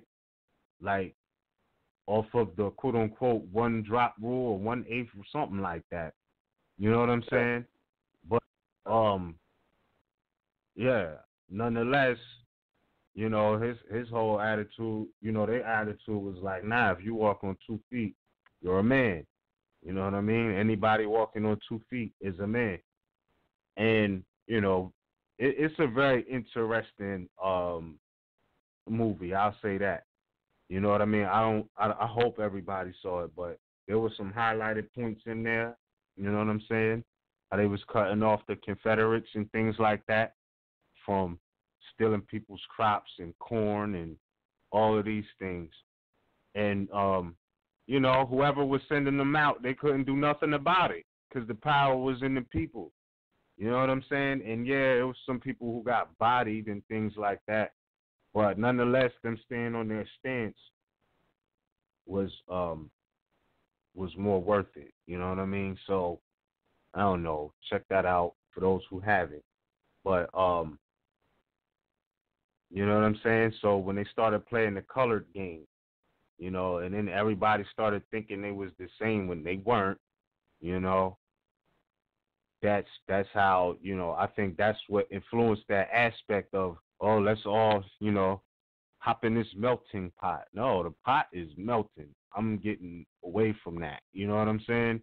Because I'm not trying to melt. You feel me? You know, like be liquidated. How they did the witch. You feel me? Like she melted. You know what I mean? In a land full of colorful or colored people. You know what I mean? So when they brought the broomstick to the Oz, he was like, oh, she was like, yeah, she melted. He was like, oh, so y'all liquidated her? You know what I'm saying? Like, this is what's happening. You know what I mean? And you got to be on it, man. So, you know, this is not a gumbo pot. When it comes down to the come down, you know, you're going to have people, good and evil isn't decided on skin complexion alone. I'll say that. You know what I mean? Good and evil is not decided on that. However, they do have an agenda, a national agenda that can't be necessarily considered as hate. You know what I mean? If they're like, look, we just want to, you know, we just want to breed amongst our own. Can't really be mad at that, especially Moorish Americans or any other nationality, because, you know, Noble Drew Ali already said it. You know what I mean? As a pure and clean nation, we don't wish to amalgamate with the pale-skinned nations of Europe. You know what I mean? And this is the same thing the Klanners was saying. Same thing the Klanners was saying. So, I mean, I'm not vouching for them, but I'm just saying that, hey, look, you know, there's certain things you just can't be mad about. You know, you want to be so much accepted by these people, and they're dealing with different principles that really, you know, every nation should really take a look at, you know, and I'm not saying you got to be, because mind you, I forgot the dude's name, but he was a denationalized Moor, and he may have no more than what he put out there, but he had went amongst some clan members, right? And his whole point was to befriend them and disrobe them of their clan garb, right? So he was the only quote unquote, they was referring to him as a quote unquote black man, but he would establish relationships or friendships with the clans, certain clans members. And they did an interview with him talking to a Klansman because he's a musician as well. And, you know, they brought up the topic of music. And while they was having this conversation, you know, the Pilgrim Klansman is like, you know, he asked him who invented rock and roll. And he was like, Elvis Presley. And then the brother was like, you got to be kidding me, right? Like, you know what I'm saying? And he started running off the Moors who actually established rock and roll. And then he was like, well, you might be a little bit more versed than me than that, so I'll give you that. But one of them said this, right? They didn't put everything up there, but one of these Klansmen, he was like, look, this is his words, not mine. So pardon me for saying this. I know we're not Negro, black, and color. I know this, but I'm quoting what the conversation was. So the Pilgrim who had on the Klansman garb, right? He said to some other Europeans, he was like, look, I have more respect for this black man than I do for you white niggers. That's what he said. This is a European talking to other Europeans. You feel me? Like, that's what he said, bro. I'm telling you, it's out there. It's crazy. It's a short documentary, but it's crazy. He was like, look, it just is what it is. I got more respect for this black man than I do for you white niggers. And You know what I'm saying? His whole agenda was to like disrobe him because it was a sister, dark skinned, kinky Afro sister who was doing the interview. Like she was getting the story from him. And he pulled out all of these Klansman garbs out of his closet. And he was like, he was like, look, don't front like you scared. He was like, if you was at home by yourself, you would try one of these on. She was like, nah, I really wouldn't. I really wouldn't do that. You know what I'm saying? He was like, stop playing. You know you would. But she was like, no, she didn't get it. And he was like, think about this. You know what I'm saying? How many Klansmen have you disrobed? Right? Because she was like, why are you messing with these people? Like, that was the burning question is, how are you, dark-skinned guy, right, able to come amongst the Klansmen? Like, how are you able to do that and walk away with their robes, with a quote-unquote friendship? He was psychologically disrobing them. You feel me? So he had a whole collection of Klansmen garb. Now, I'm not saying that anybody should try this at home. I'm just saying that this is an interesting story. So please, you know what I'm saying? Please. That's not something I would endeavor to do, but it was an interesting story. So check that out. You could probably Google that. You know what I'm saying? I wouldn't title it this. I don't necessarily refer or see our people as black, me personally. But if you type in black man, this befriends Klan or something like that, it should pop up. You know what I'm saying? It's a short interview, but it should pop up. Yeah. So I don't know. I was saying that in correlation to even though the Pilgrim was like, yeah, I got more respect for this quote unquote black man, than quote unquote white niggers. That didn't change the fact that the pale skinned nations of Europe really not trying to intermix like that intentionally. Now, does it happen? Yes. Does it bring in a different conversation to a point? When you look at people like Meghan Markle, right? She looks like a European, but her mother is a Moor and her father is actually the European. And if nationality is based off the mother, right, can we say she's not a Moor based off of her appearance? I mean, the conversation is thick. You know what I'm saying? It's thick right now. So, you know what I mean? If it's based off of the mother and she's sitting here looking like a European, hands down. You know what I mean? Like, you can see some of her Asiatic features that shade her too, but for the most give her part. A little powder. Little powder, she's a European. Yeah, you know what I'm saying? Factual. So, I mean, I don't know. I'm just learning. Don't take anything on face value at this point because it just is what it is, man. Yeah, you just can't. You can't. So who knows? I mean, again, this was spoken of in Sex and Race, Volume 1, 2, and 3. All these popes with quote-unquote Moors, or quote-unquote popes that have Moorish blood flowing through their veins. Going back to, what was it, True Romance? You know what I mean? When he was telling him, like, look, you know what I mean? Your great-great-grandma was in the harem, basically. We're not going to repeat that, but you know what I'm saying? And Sicilians have Moorish blood. This is what it is. So, I mean, perspective, man, perspective is real, but they know, though, because I saw the picture of a mother. I'm like, okay. But it also made me be like, well, I want to see a picture of her mom, too. You know what I mean? Just because, like, but, yeah, man, I don't know, bro. I don't know. So. No, one thing when you brought up, just for people to do their little research on, when you were talking about derobing the clan and this brother derobing the clan, there were some Moors that we'll call it derobe the sheriff because they challenged the sheriff's constitutional authority. And just like how that brother got the robes, the Yeah. The sheriff gave the Moors a challenge token for them winning the challenge. Oh, okay. They had to yield to them because of their constitutional challenge. So just look up challenge token. It's called challenge token. So challenge token and its relation to the sheriff. And, you know, once you're proclaimed and you're sure about who you are, you should go talk to your sheriff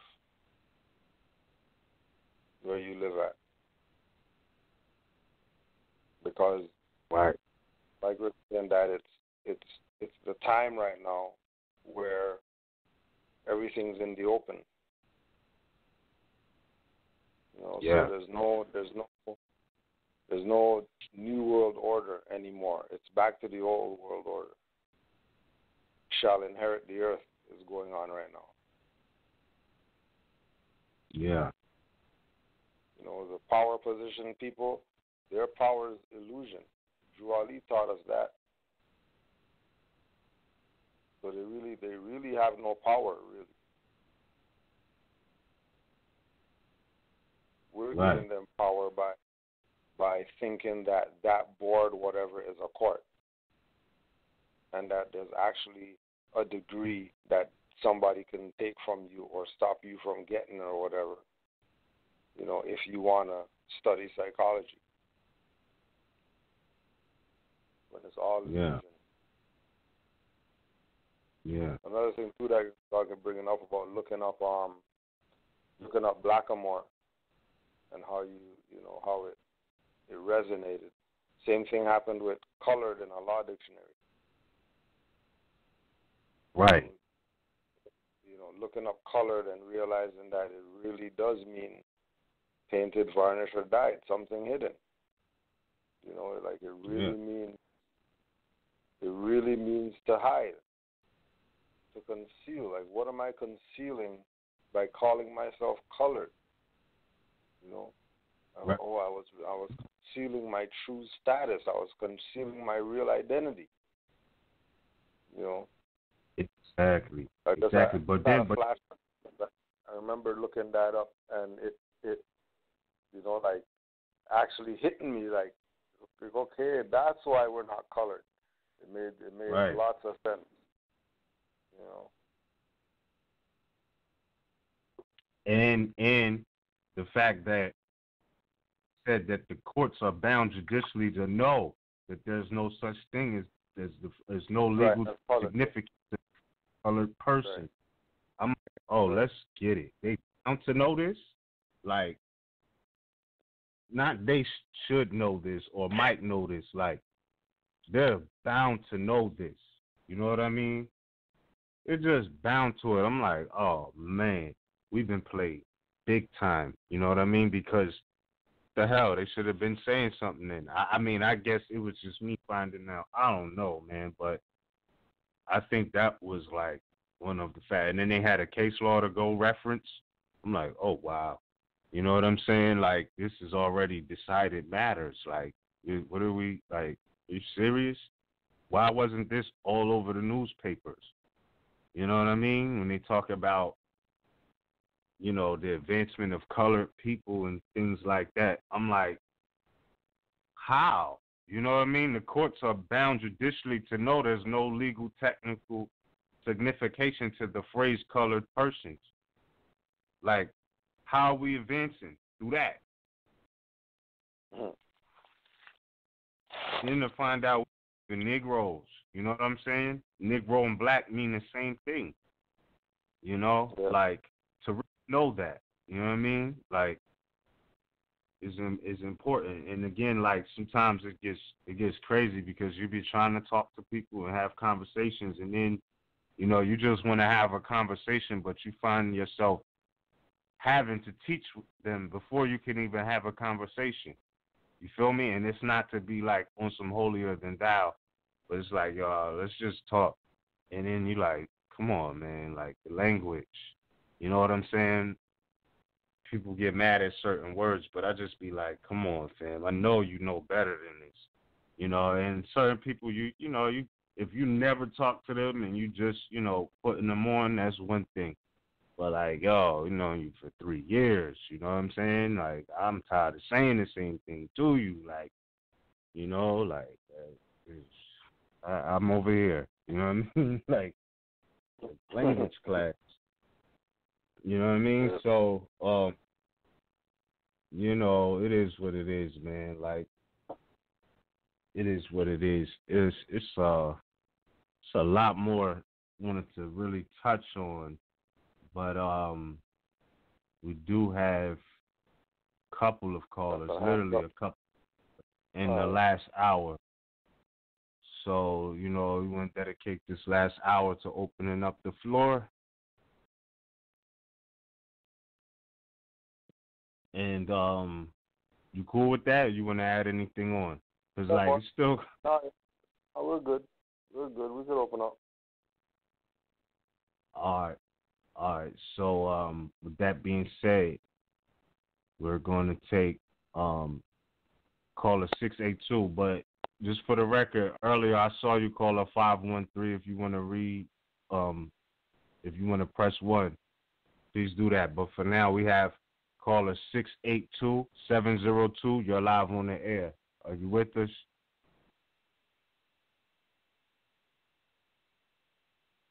Peace. Caller 682-702. You're live on the air. Islam. Peace. No. Peace. Yeah, I really didn't even know I was on the air, but I'll go ahead and speak. It was a good call, good show. I was listening in. I was talking about some real stuff. What I was going to say, I was going to ask what I was going to say. You know what? I don't want to take up too much time. If it come back to me, can I punch back in? Yeah, just push one. We'll be all right. Yep. Press 1 now, and when you remember your question, you can press 1 again. And in the meantime, we for listening, fam. All right. All right. Cool. Appreciate you. No doubt. All right. That being said, caller 224-717. You're live on the air. You with us? Hello. Peace. Yes. All right. Hello. Peace. We can hear you. Can you hear us? Yes. All right. That's Hello? good. Yeah, I don't know if you can hear us, but if you can't, then we're gonna go to the next caller. Can you hear us? Because we can hear you too. I can hear you. Okay, we can hear you too. All right. You. Well, I'll tell you what's on my mind. Someone just previously said something about Meghan Markle, whether or not she was actually a Moor. It's because you say if it goes by the mother. Well, I happen to know that her mother is a Moor, and her father is European. That's a fact. So that doesn't make her a Moor, right? Right. Okay. Yeah. Because on first glance, she does look all European. But I guess it depends on what light she's in. But when you hold her up to a person who's fully European, you can clearly see the difference. She's noticeably darker than they are. But I think what else was on my mind. One of you mentioned this earlier this evening about we being the civilizers of mankind. Right now, we don't even have our own school, and I think that's very significant because when you look at that, you're looking at the fact that wow, we have a long way to go to get back where we were and where we need to be. We're in school now. We're learning everyone's history but our own.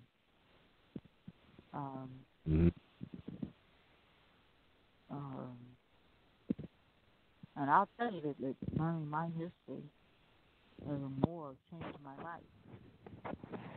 I just see the world differently now. I don't buy into that thing of aspiring in any way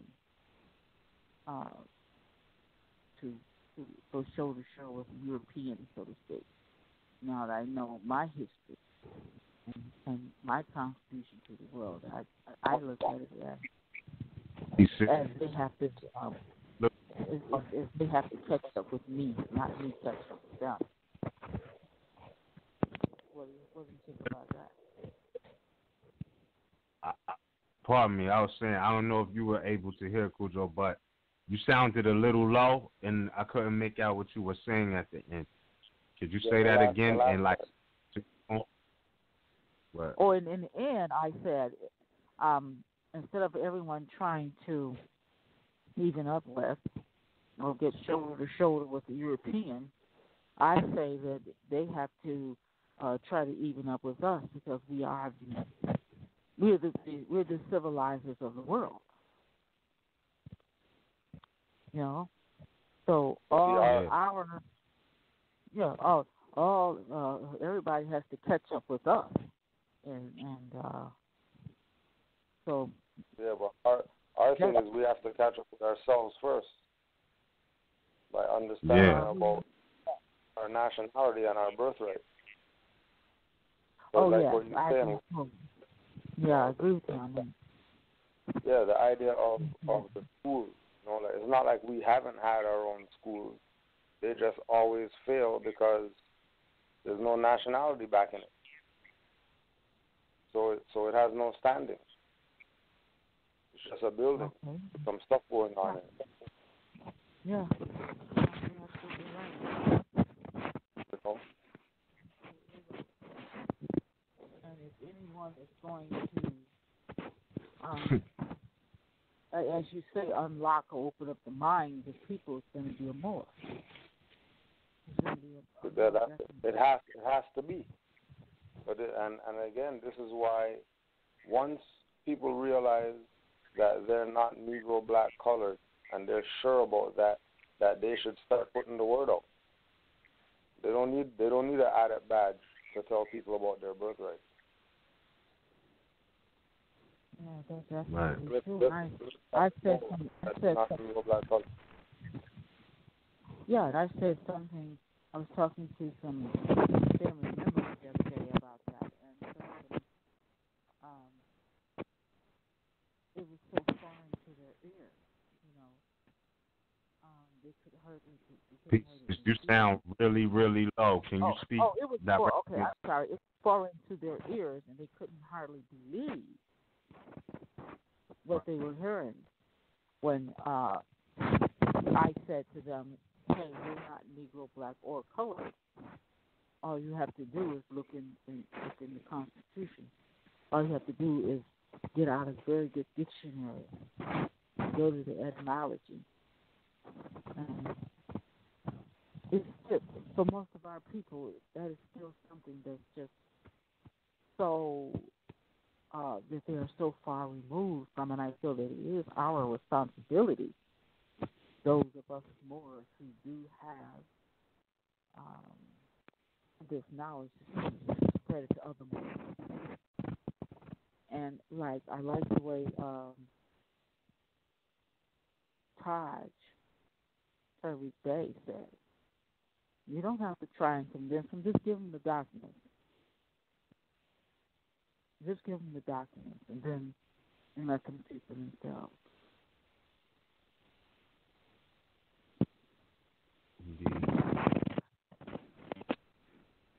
Indeed. Right. They already know. They already know. also remember too the hard-headedness of our people. To overcome that, we teach the young and unborn. Because you're not gonna battle the hard-headedness of Negro. You lose. Because that hard-headedness is coming from a place of being sure about the lie. Because they haven't been able to put truth up next to anything because they've never had the truth. All they've had is lies. So when you tell them some truth, yeah, they're going to get their mind blown, but they're going right back to the lie tomorrow.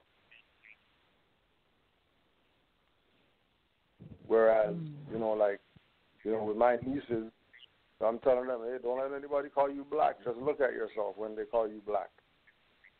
And it's a joke now to them. So always ask, we're not black, are we? No, clearly you're not. Yeah, because I can see in the mirror that I'm not black and all that. They're not debating about are we black and whatever. Because it's truth. Children resonate with the truth. You lie to a child, see how fast they hate. Yeah, my son was one of those children. He says, Mom, why do they call us black? But I look in the mirror, I'm not black. So he was able very early on to make that observation. And that's just children. Give it to them young. When they get old, it's going to be solid in them. That nobody's gonna confuse them into jumping into jurisdictions and all that stuff using some fake name or using some fake identification label for our people that they make up in 20 years. Call us something different. Like, no, we're still Moors. Doesn't even matter what you guys make up and try to say that we're that. Well, I would like to thank you very much for giving me this opportunity to talk tonight. Thank you. It's about all the time I have, and I have enjoyed very much listening to this podcast, and I look forward to being a part of it in the future. Thank you. Long thanks to you. Honors to you. And don't forget, you can check all the archives on Brother Nadeem. 2 pages. Okay. Yes. You get all the MHHS, Sons of Allah, Sisters Standing on Law, classes near Harlem, everything. You can just check the archives to get caught up if you missed anything. I intend to. Thank you. Peace and love, sis. Thank you. No doubt. No doubt. Oh. Okay. We gonna have somebody else with their hand up, but they dropped. So we're gonna go to caller 111. 111. Yes. Miz, what up? What's up, Cool Joe? How y'all be? Peace, Balance. Peace, Mark. Was the Skyper. You know what's good, man. I love what y'all doing, man. The university is doing wonderful, man. Waking up the sleepy gooses. You know what I'm saying, man? I love it. Because it's a heavy psychosis going on. It's a heavy psychosis on the masses of the sleepyhead Moors, man. And true Moors, they doing what they got to do. And the fake Moors, you know what's going to happen to them. They're going to fall to the wayside, But I like what you're talking about, and I want to see from your point of view, because y'all always got a good point, man. Whenever I hear somebody say black out their mouth, the first thing pop up in my dome piece, I say to myself, I'm not a part of that. I'm not black, because once you understand what the word means from etymology, you don't even want to utilize that word, you know? Classify somebody that's from, you know, Asiatic, Nubian stance. So more likely, that's how I see what people's frame of mind is when I come in contact with most of, you know, sleepyhead Moors. And then I try to correct them on the spot and tell them, don't take my word. Look it up in the dictionary, unabridged dictionary, and look for the word what black means, which is not a noun, and it doesn't describe an individual. And then they look at me, and they say, oh, you might be right. They look dumbfounded in the face. So after that, I don't even hear them saying black no more when they come across my path. Because I let them know straight up and down. I don't go with that. I don't see that. That's not even describing who we are. Now, if you say black or more, now you talking about something. You understand? Because you got more on it, which is the noun. So you saying it in the proper context, which a lot of us that's just waking up to this overstanding, some of us are going to get it right away, and some of us ain't going to get it, you know, based on the main and, you know, what nature has intended. If you obey nature's laws, which is properly taking good care of your temple the way it was meant to be taken care of, you know, certain chakras are going to open up where the universal laws are going to penetrate inward to outward. And you know your ancestors are always there ready to talk to you and tell you what the 411 is to keep you on track. But if you keep yourself clogged up, eating all that toxic food and blocking out, you know, the chakras from getting the universal information from the ancestors, you ain't going to be able to function right. You're going to be under that deep spell that's been casted on a large percentage of sleepyhead Moors. Now, I want you to elaborate on that one, if you feel me. Yeah, I mean, you said it. You said it well enough, bro. I don't think there's nothing left to be said after that. You know what you just said. You know what I'm saying? And you're right. So, yeah. True. You know, the energy flow, you know? The energy flow. And I like to hear when people call in and they just talk. Because I sit back and I really listen to a lot of the callers. And some of them are really crying out from within. They really, really want to know who they really are. But guess what? Yeah. Do they take good care of their well-being yet? I don't think so. Because if they did, you and I, even Brother Cujo, even your moms, and Anna E.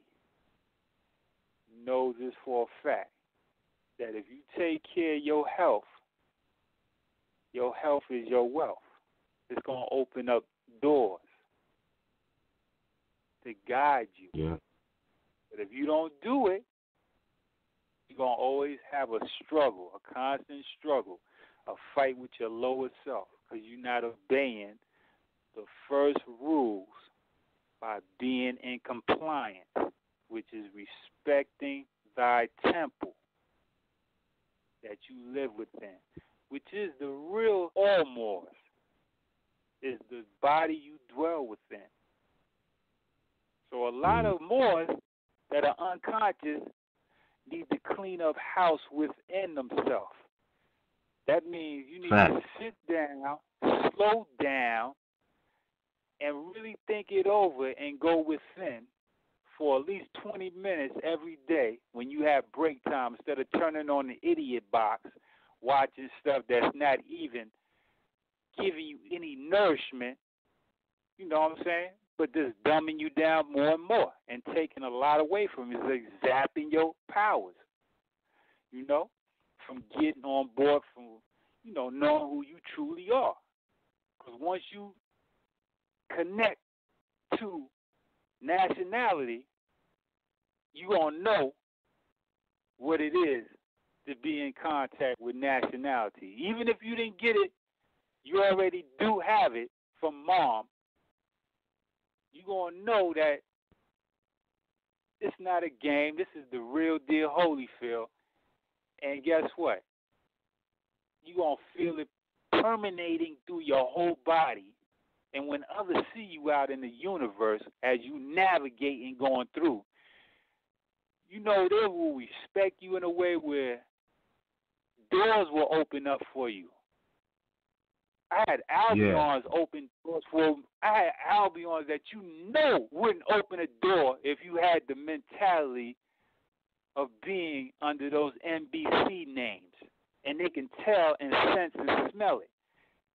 They open doors for you, and they bow down to a noble. You know what I'm saying? So I know how real it is. That's why I love it, and I got much respect. And I'm happy to know who I am, because guess what? No. Like they always say, we all coming back. We ain't nothing but ancestors back here returning. You know what I'm saying? To pick up from where we left off at. Right. And share the information. I ain't going to take up too much time to share the information so we all collectively could come back in sync with one another. Them egos to the side. You know what I'm saying? Yeah. Before you go, I wanna ask you a question, but I also want to elaborate on the statement you made about Europeans, quote unquote, opening doors for you, and they wouldn't do that if you was in a quote unquote Negro, Black, and color mind state. You said, right? Yes, indeed. Right.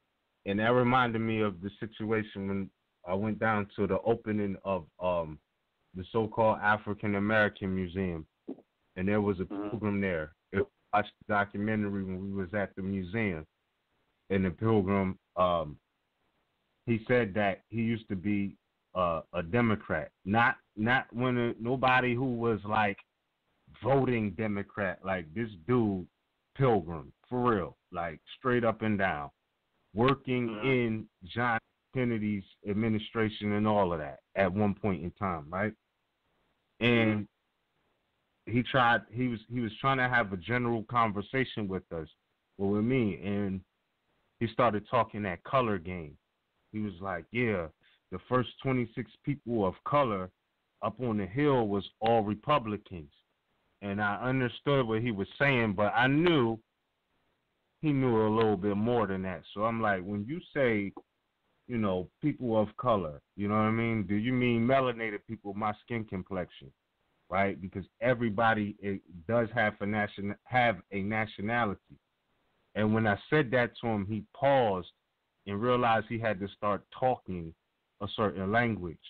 You feel me? And that's when he, no doubt, you know, my hand. He knew he was talking to a Moor at that point, because he was like, if I put my hand on the back of his poster, this was his response to me asking, you know what I'm saying, if he melanated people. So then his response to that was he answered the question by putting his pale skinned hand on an actual white poster and was like, I'm not white. You know what I'm saying? But that's only, I called him out for asking him what did he mean by color. You know what I mean? When you say people of color. Like, and at like that crayon. yeah, like he had to just keep it 100. But let me ask you this.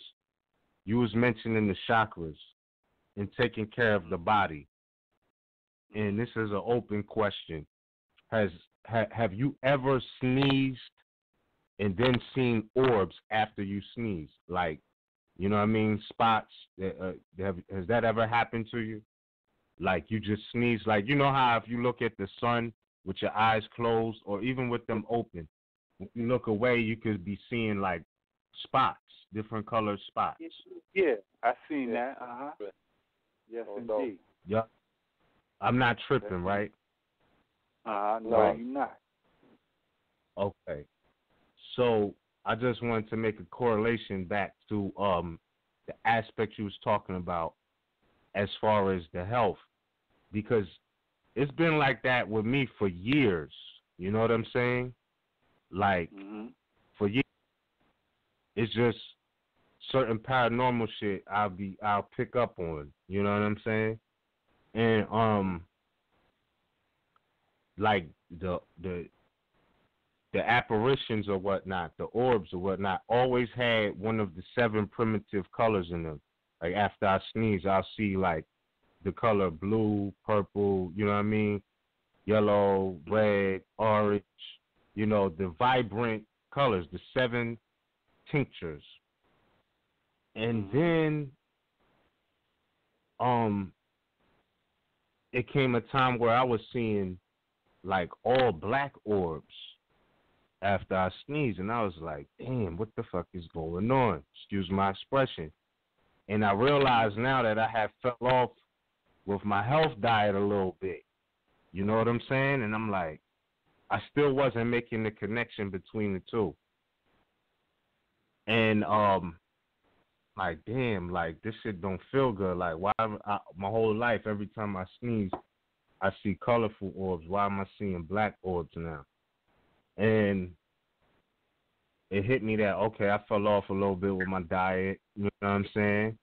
And then we had a feast, and I was eating a lot of greens, like even over this weekend. And I was eating mad greens, flushing out my body. I couldn't go nowhere, fam. I had to stay close to the toilet, right? So I'm like, this is the feeling, you know what I'm saying? And then I sneezed. And when I sneezed, I saw the colorful orbs. Now, this might sound crazy to some, but I know you can dig where I'm coming from, because you was mentioning about the chakras opening up and keeping your temple clean. Made the direct correlation. It was the food I ate that had me seeing the shit I wasn't supposed to see. You know what I'm saying? Or the result, because after eating all of these greens and flushing out, the colorful orbs came back. So my vibration rose. You feel me? And that's the difference. You feel me? So I know everybody can't relate to that. Most of you sleepy-headed Negroes is going to say I'm crazy. Okay. No doubt. You feel me? But I know me. If not, you feel me? So I was like, oh, okay. That's all I needed to make the confirmation, because, you know, I see the difference. I see the difference. I know the difference. It was. So to eat, you know what I mean, living foods opposed to, you know what I mean? Because even it's all good when you try to do the vegan thing or the veggie thing, and you like, yo, I'm going to eat these Morningstar burgers, you know what I'm saying? But then you start asking yourself, like, well, what the hell is this? You know what I mean? Like, I'd rather, you know what I mean? Like, I don't want no fake chicken. Fake chicken got to be a real one. You know what I mean? Like, or fake fish got to be worse than a real one. I don't know. You know what I'm saying? But you start questioning, like, what is this? You know what I mean? And health food is fake nowadays more. You know what I'm saying? A lot of health food is fake these times. You know, that's why you got to be real cautious what you put in your temple. That's why mainly you should got to stick with raw foods, if anything. More raw foods on your plate than anything else. You know what I'm saying? I keep it. And that's what I try to do. I've been through it all. I did it all. I go back. My main thing right now is getting back into fasting, because fasting is the key to life. It's so powerful, man. The more you fast, the more your vibration rises high, and the more you see things clearer, and things be coming to your pineal gland. You know what I'm saying? So you could move on a certain move, because when you dealing out here in this matrix and you coming in contact with all these different energies on different levels of vibration, especially on a lower vibration, you get kind of like, you know, like, damn, am I the only one existing in this world some of the time when I ain't in contact with brothers like you and Cujo and other brothers that are like-minded? It's like, yo, it's like man, I feel like lost out here sometimes, like, but I'm always in tune, but I'm saying to myself, boy, the sleepy gooses are really out there. Most of them are gone. The handful is just enough, but not enough, And yeah, it's like you're chasing after something that, they got nations in them, and they chasing for the wrong thing. You know what I'm saying? And they don't have no real goals. That's solid. They don't have no real goals in life. You know what I'm saying? All they want to do is live day by day. They in that Albion system, locked down to the fullest. Don't want to step out the box. And now they in fight mode. You know what I'm saying? More so than ever.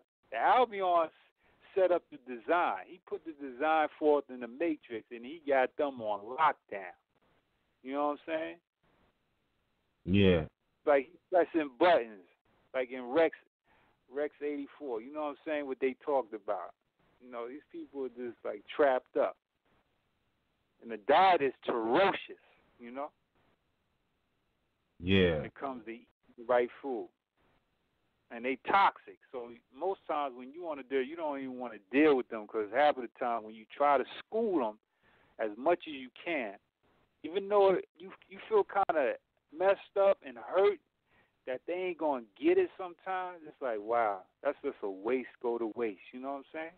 You just got to keep it moving, keep it pushing, So you meet back up with the other like minds, that are like you, Exactly.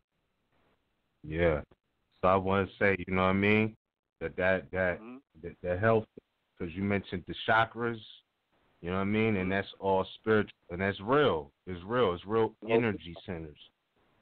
No doubt.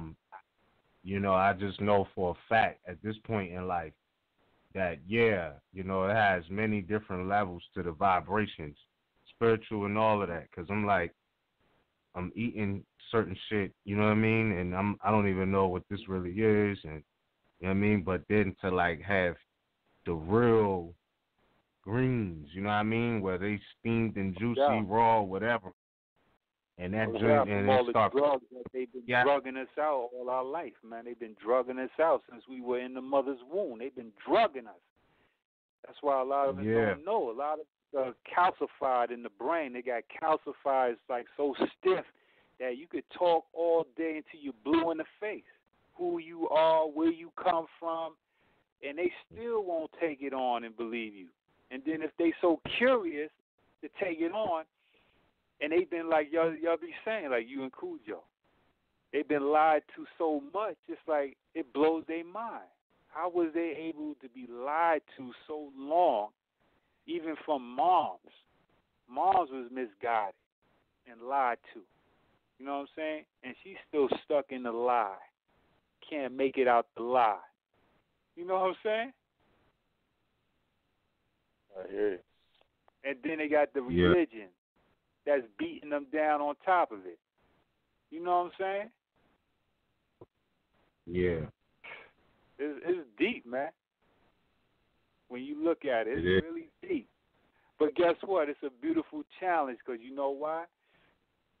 You got to give thanks that you're able to see the light and you're able to go through it. You know what I'm saying? And you got your strategy to walk around like you on that chessboard, moving positions, to meet up with your other like-mind, brethren and sisters that are walking on this plane. But it is what it is. Right. But, I'm going to yield the floor, because I know there's other people might want to get on. But it's definitely that health is where it stands at. And then from there, you can evolve from there onward, Right. It's true. Violent. You know it, brother. You already know. Yes, Much love to indeed, y'all, bro. man. Keep up the good work at the university. Yes. The first one. Already. You know what I'm saying? Yeah. I hope we could get more. Hope we could get some more with the sleepy goose, man. I hope they'll wake up and start doing what's needed to be done, man. Yeah. Absolutely. Because it's needed. Absolutely. It's needed, and we got the opportunity to do it. You know? Exactly. It's no excuses no more. The information is blasted out here now. So guess what? If you don't get it, you're just going to have to go to the wayside because the meat is already inheriting the earth right now as we speak. You know? Yeah. Indeed. Indeed. All right. One love. One love. All right. Peace, Noble. You all right, Nobles? All right. Peace. Cool. Peace. All right. So that was our last caller, bro. I could check back. Yeah. Yeah, I'm not gonna force it. I guess the brother could call in on Tuesday, or maybe I see his hand is still up, 682. I don't know if he, remember this question, but I'll see what's good right now, and if not, we'll just close out with some a couple more facts, food for thought, and keep it moving. So let's just see what's up. Caller 682-702. You live on the air. You with us, man? Yeah, I'm with you. Okay. I remembered it. I was Oh, did you remember it, or you want to just hold your question till Tuesday? Yeah, I had another question. I couldn't remember that one, but I had another one. I just needed y'all suggestion on something real quick. I was trying to on the 18th. They had scheduled me back for the tribunal date, and I was just trying to see if I because my proclamation papers. I hate talking about strategy over the phone, but my proclamation papers, you know what I'm saying, I had to fix a few things on them. But I was still going up there to try to stand on my square. But I was trying to see if I should even go, you know what I'm saying, make a special appearance. That because I feel like if I go, it puts me back in their jurisdiction because I ain't really signed nothing, So I was just wondering if guys. I would say with that, follow the dictates of your soul. If you have to ask, I would suggest you study more with the special appearances because there's ways to go about it. And I feel you. We would love to talk strategy, but unfortunately, there's house Negroes that will blame us if we told you right now, about not going. You know what I'm saying? So that type of, and not that you don't have the right to know, I'm just saying study special appearance, what it is, you know what I mean? You could do it in writing, you could, you know what I'm saying? But, sorry, these Negroes is getting out of control, hitting us with false accusations and things like that. So, not to hold nothing back, but you need to study that a little bit more about what you're going to do for your situation. All right. You know what I mean? Yeah. I really appreciate it. Yeah, and feel free to email. You can feel free to email us. You know what I'm saying? At the order. Yeah, or what I do is, hold on. No. I'm going to write your number down and send you some information for you to check out yourself if you have an email. This way you can see the source for yourself, right? But what's your appellation, bro?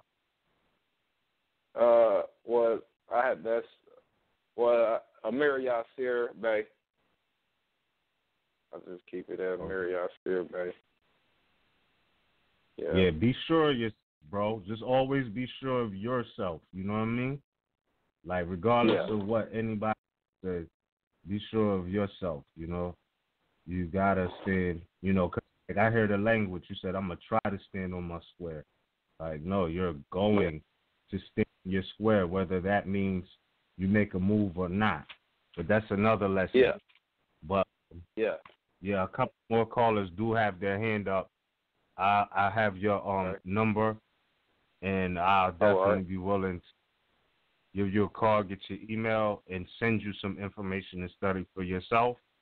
And then after that, we could definitely have a conversation open. You know what I mean? I would gladly appreciate that, brother, for real. And you still do the Mantis views? Yes, I'm thankful you asked. I do. Yeah. I do. I go back, like I said, I had to do some introspection, and I have like an overload of content. I'm about to give you all something that's looking like it's gonna be about 3 hours. I don't like doing long videos, but you know, the next thing that is put out is going to cover a lot of everything from, you know, the slam that's been going on us, the right to travel, you know what I mean, the right live footage of, you know what I mean, quote unquote traffic stops that we've been in and had no problems, you know what I'm saying, based off of just constitutional functions. You know, so I mean, it's been a lot of things. I had to do some introspection, and I have a whole lot of content actually that I want to share with you all. But it's a couple things that have to be addressed first. You know what I'm saying? And that's where I'm at with it. So yeah, definitely, that's still going on. Still going down. Despite some other videos? Do you accept videos? Because I ran into them a few times too, and I just want somebody to analyze it and, you know, maybe tell me what I did wrong or whatnot, and, you know, just give me some feedback. So I guess when you get in contact with me, you know, so we could talk about that. I don't want to hold the floor up too much. But yeah, absolutely. Well, yeah, I definitely get more into that of where we at with it now. Because, like I said, I have a lot of content to share with you all. You know, I had to do some extra speculation because I talked to some people, and you know, they was talking about the Grammy stuff that was going on with the tube, and I'm like, this content is not just a bunch of other people's content. Like, this is content that, you know what I'm saying, haven't seen before. So, for certain, among other things. But with that, I'm going to leave that at that because we have two more callers, and I trust that we could get to answer some of their calls. Yeah, absolutely. All right. All right, brother. Thank you for calling in. Appreciate y'all. No doubt. I got you. Calling in. No doubt. Peace and love. Peace and love. All right, caller 678-447. You live on the air. You with us? Yeah, peace, Moor. How you doing? Peace, Moor. All is well. How about yourself? All right. Doing just great. I'm kind of new to this. You know, I've been getting on the calls. But all I can say is, you know, I've been around Moors. I'm from up north, D.C. area, and but I was into something else in my younger days. So I never really got involved with Moors and the Israelites. Been around, but I've never gotten involved with them. So I kind of stumbled across it, started reading, and I guess you could say my eyes were open, you know. And for anyone to know about this, the Moorish movement, and not just be so excited, you know, to me is one of the greatest things I've ever gotten involved with in my life, you know, and it is life-changing. You know, for me, I was raised by my great-grandfather. I was on a call last night talking about it, and, you know, it resonates with me because he was uneducated, went to work at 13. This is great-grandfather, born 1920. But I know his father, he had no stories of slavery. He talked about uncles that married into his family and one of them, he mentioned one is particularly that was a slave that married his sister,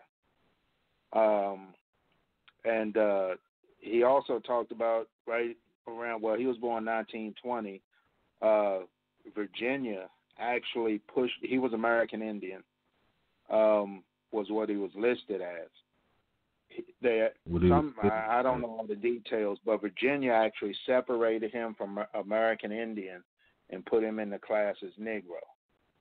You know, stories like that. I mean, I was like 5, you know, so he would just sit there and just talk.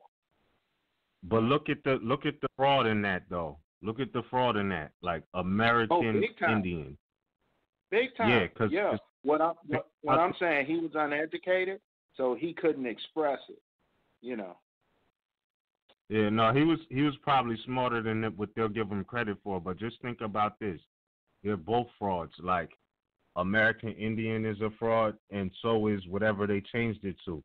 Because look, think about this: other nationalities, they have American at the end, right? Now we know that the land is America. This land is not called India.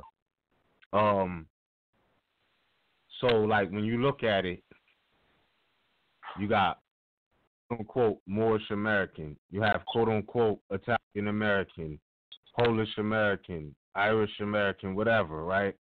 But the reality is this: the quote unquote American Indian is as backward because one, you know what I mean? This is not India, and American in itself already identifies the Aboriginals.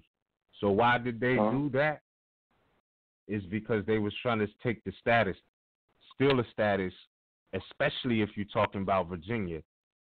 Because I found another thing interesting: this whole Princess of Kent wearing the Moor's head brooch, is that it's a place in or so-called Virginia, an area in Virginia that they call Kent Store, right? And this has a lot of history relative to, I know from what I know about my family, you know what I'm saying? And you go to certain places, the Aboriginal indigenous history is just out there. And yeah, it's a lot of land.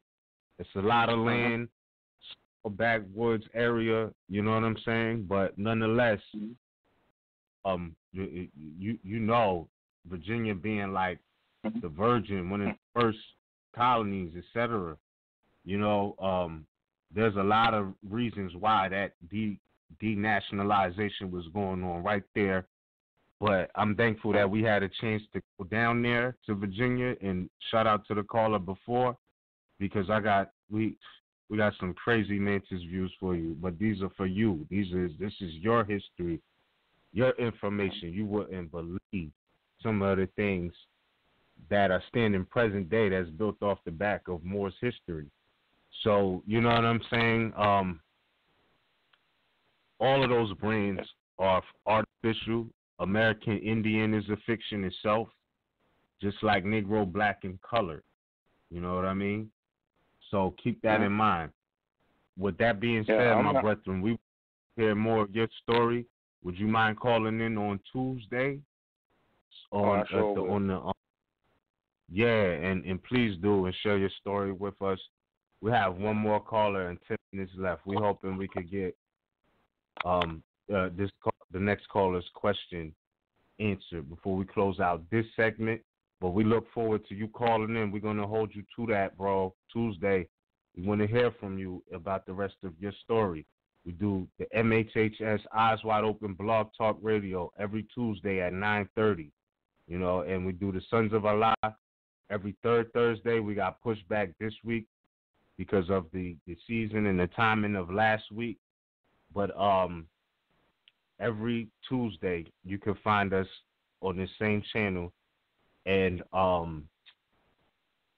again, every third Thursday, every third Thursday, Sons of Allah, and every second and various time to time, every third Sunday, Sister Standing on Law. But with that being said, we're going to take the next caller with 8 minutes left, and we highly appreciate your call, bro. All right? Peace. Peace, fam. Peace. Thank you. All right. Islam. Islam.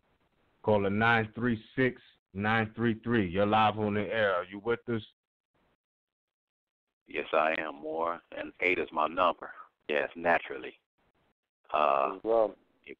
Yes, Islam. Nobles and scholars and singers and players of instruments. I just wanted to speak on the brother that called in about the health, the foundation, and agreeing with that premise, and wanted to add a little bit to that bill briefly. I deal with the dandelion a lot, and I walk wherever I am. I'm in Texas now. I always walk the neighborhood and, check for cleanliness and different chemicals and sprays. And so I make sure I get those wild dandelions that just grow out.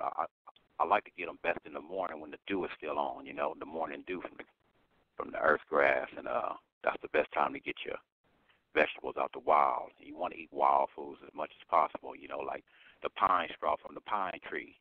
You get that pine straw off the pine tree and you boil it and make a tea. It'll turn red because it has a little turpentine in it. It'll turn red, and then you want to add you some alum, A-L-U-M. Yeah, that's actually like a quartz crystal, but they grind it up and make it into a salt. You just put you a little pinch in that pine straw tea, man, and you got you a really good elixir. Another one is mullein.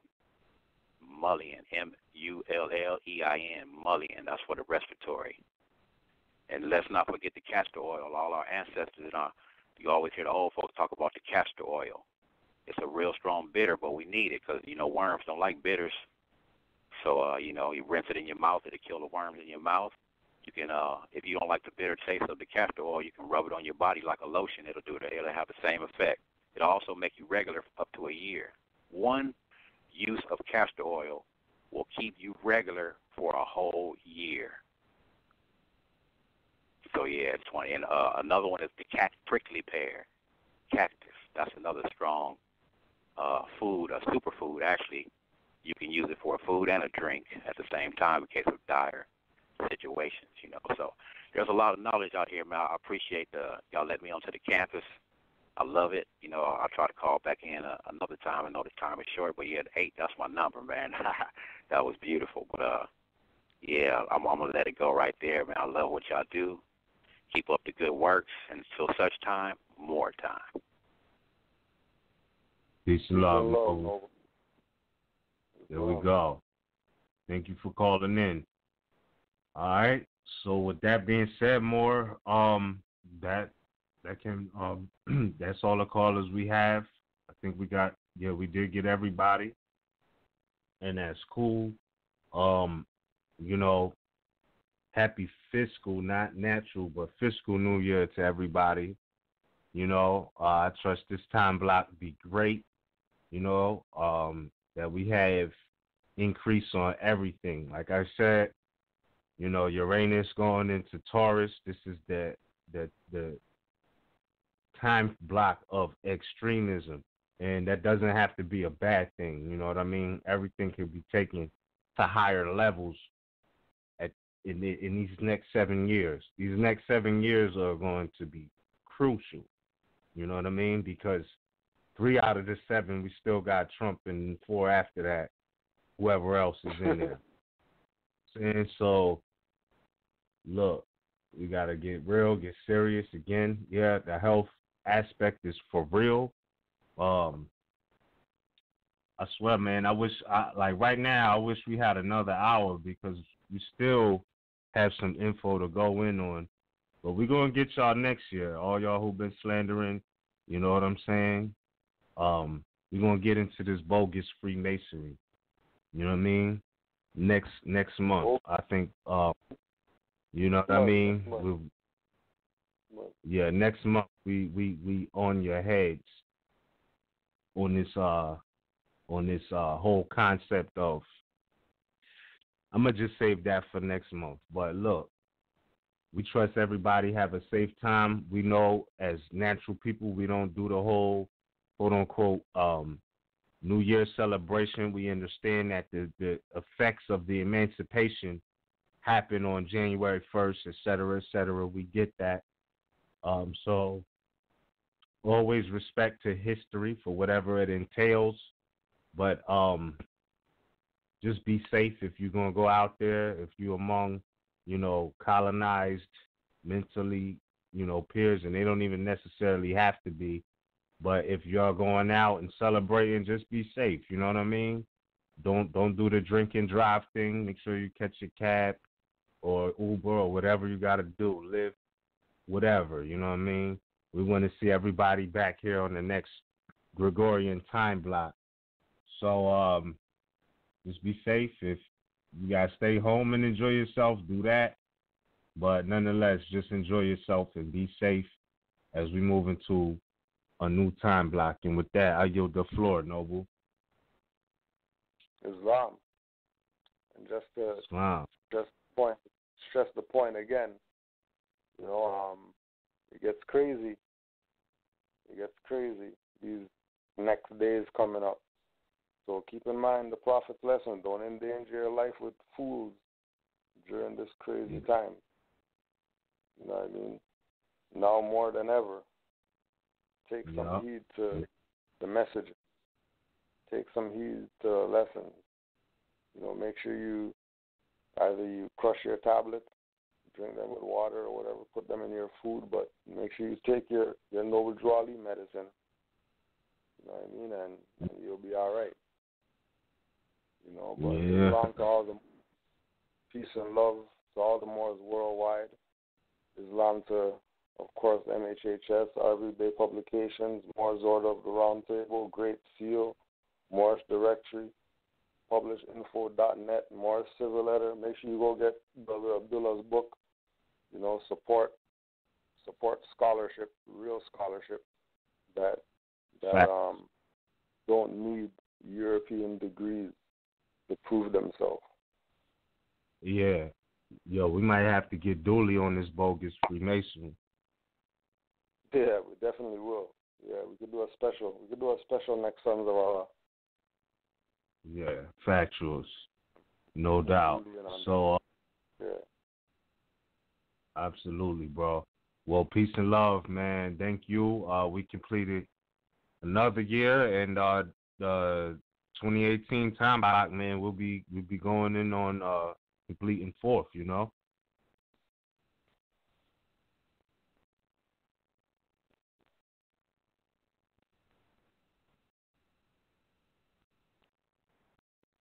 Do you suffer from chronic CFED or can't focus energy drain? Try over-the-counter Vibrant. One tablet contains the same caffeine as a cup of coffee, but without the calories or coffee breath. Vibrant. Caffeine, not coffee. Take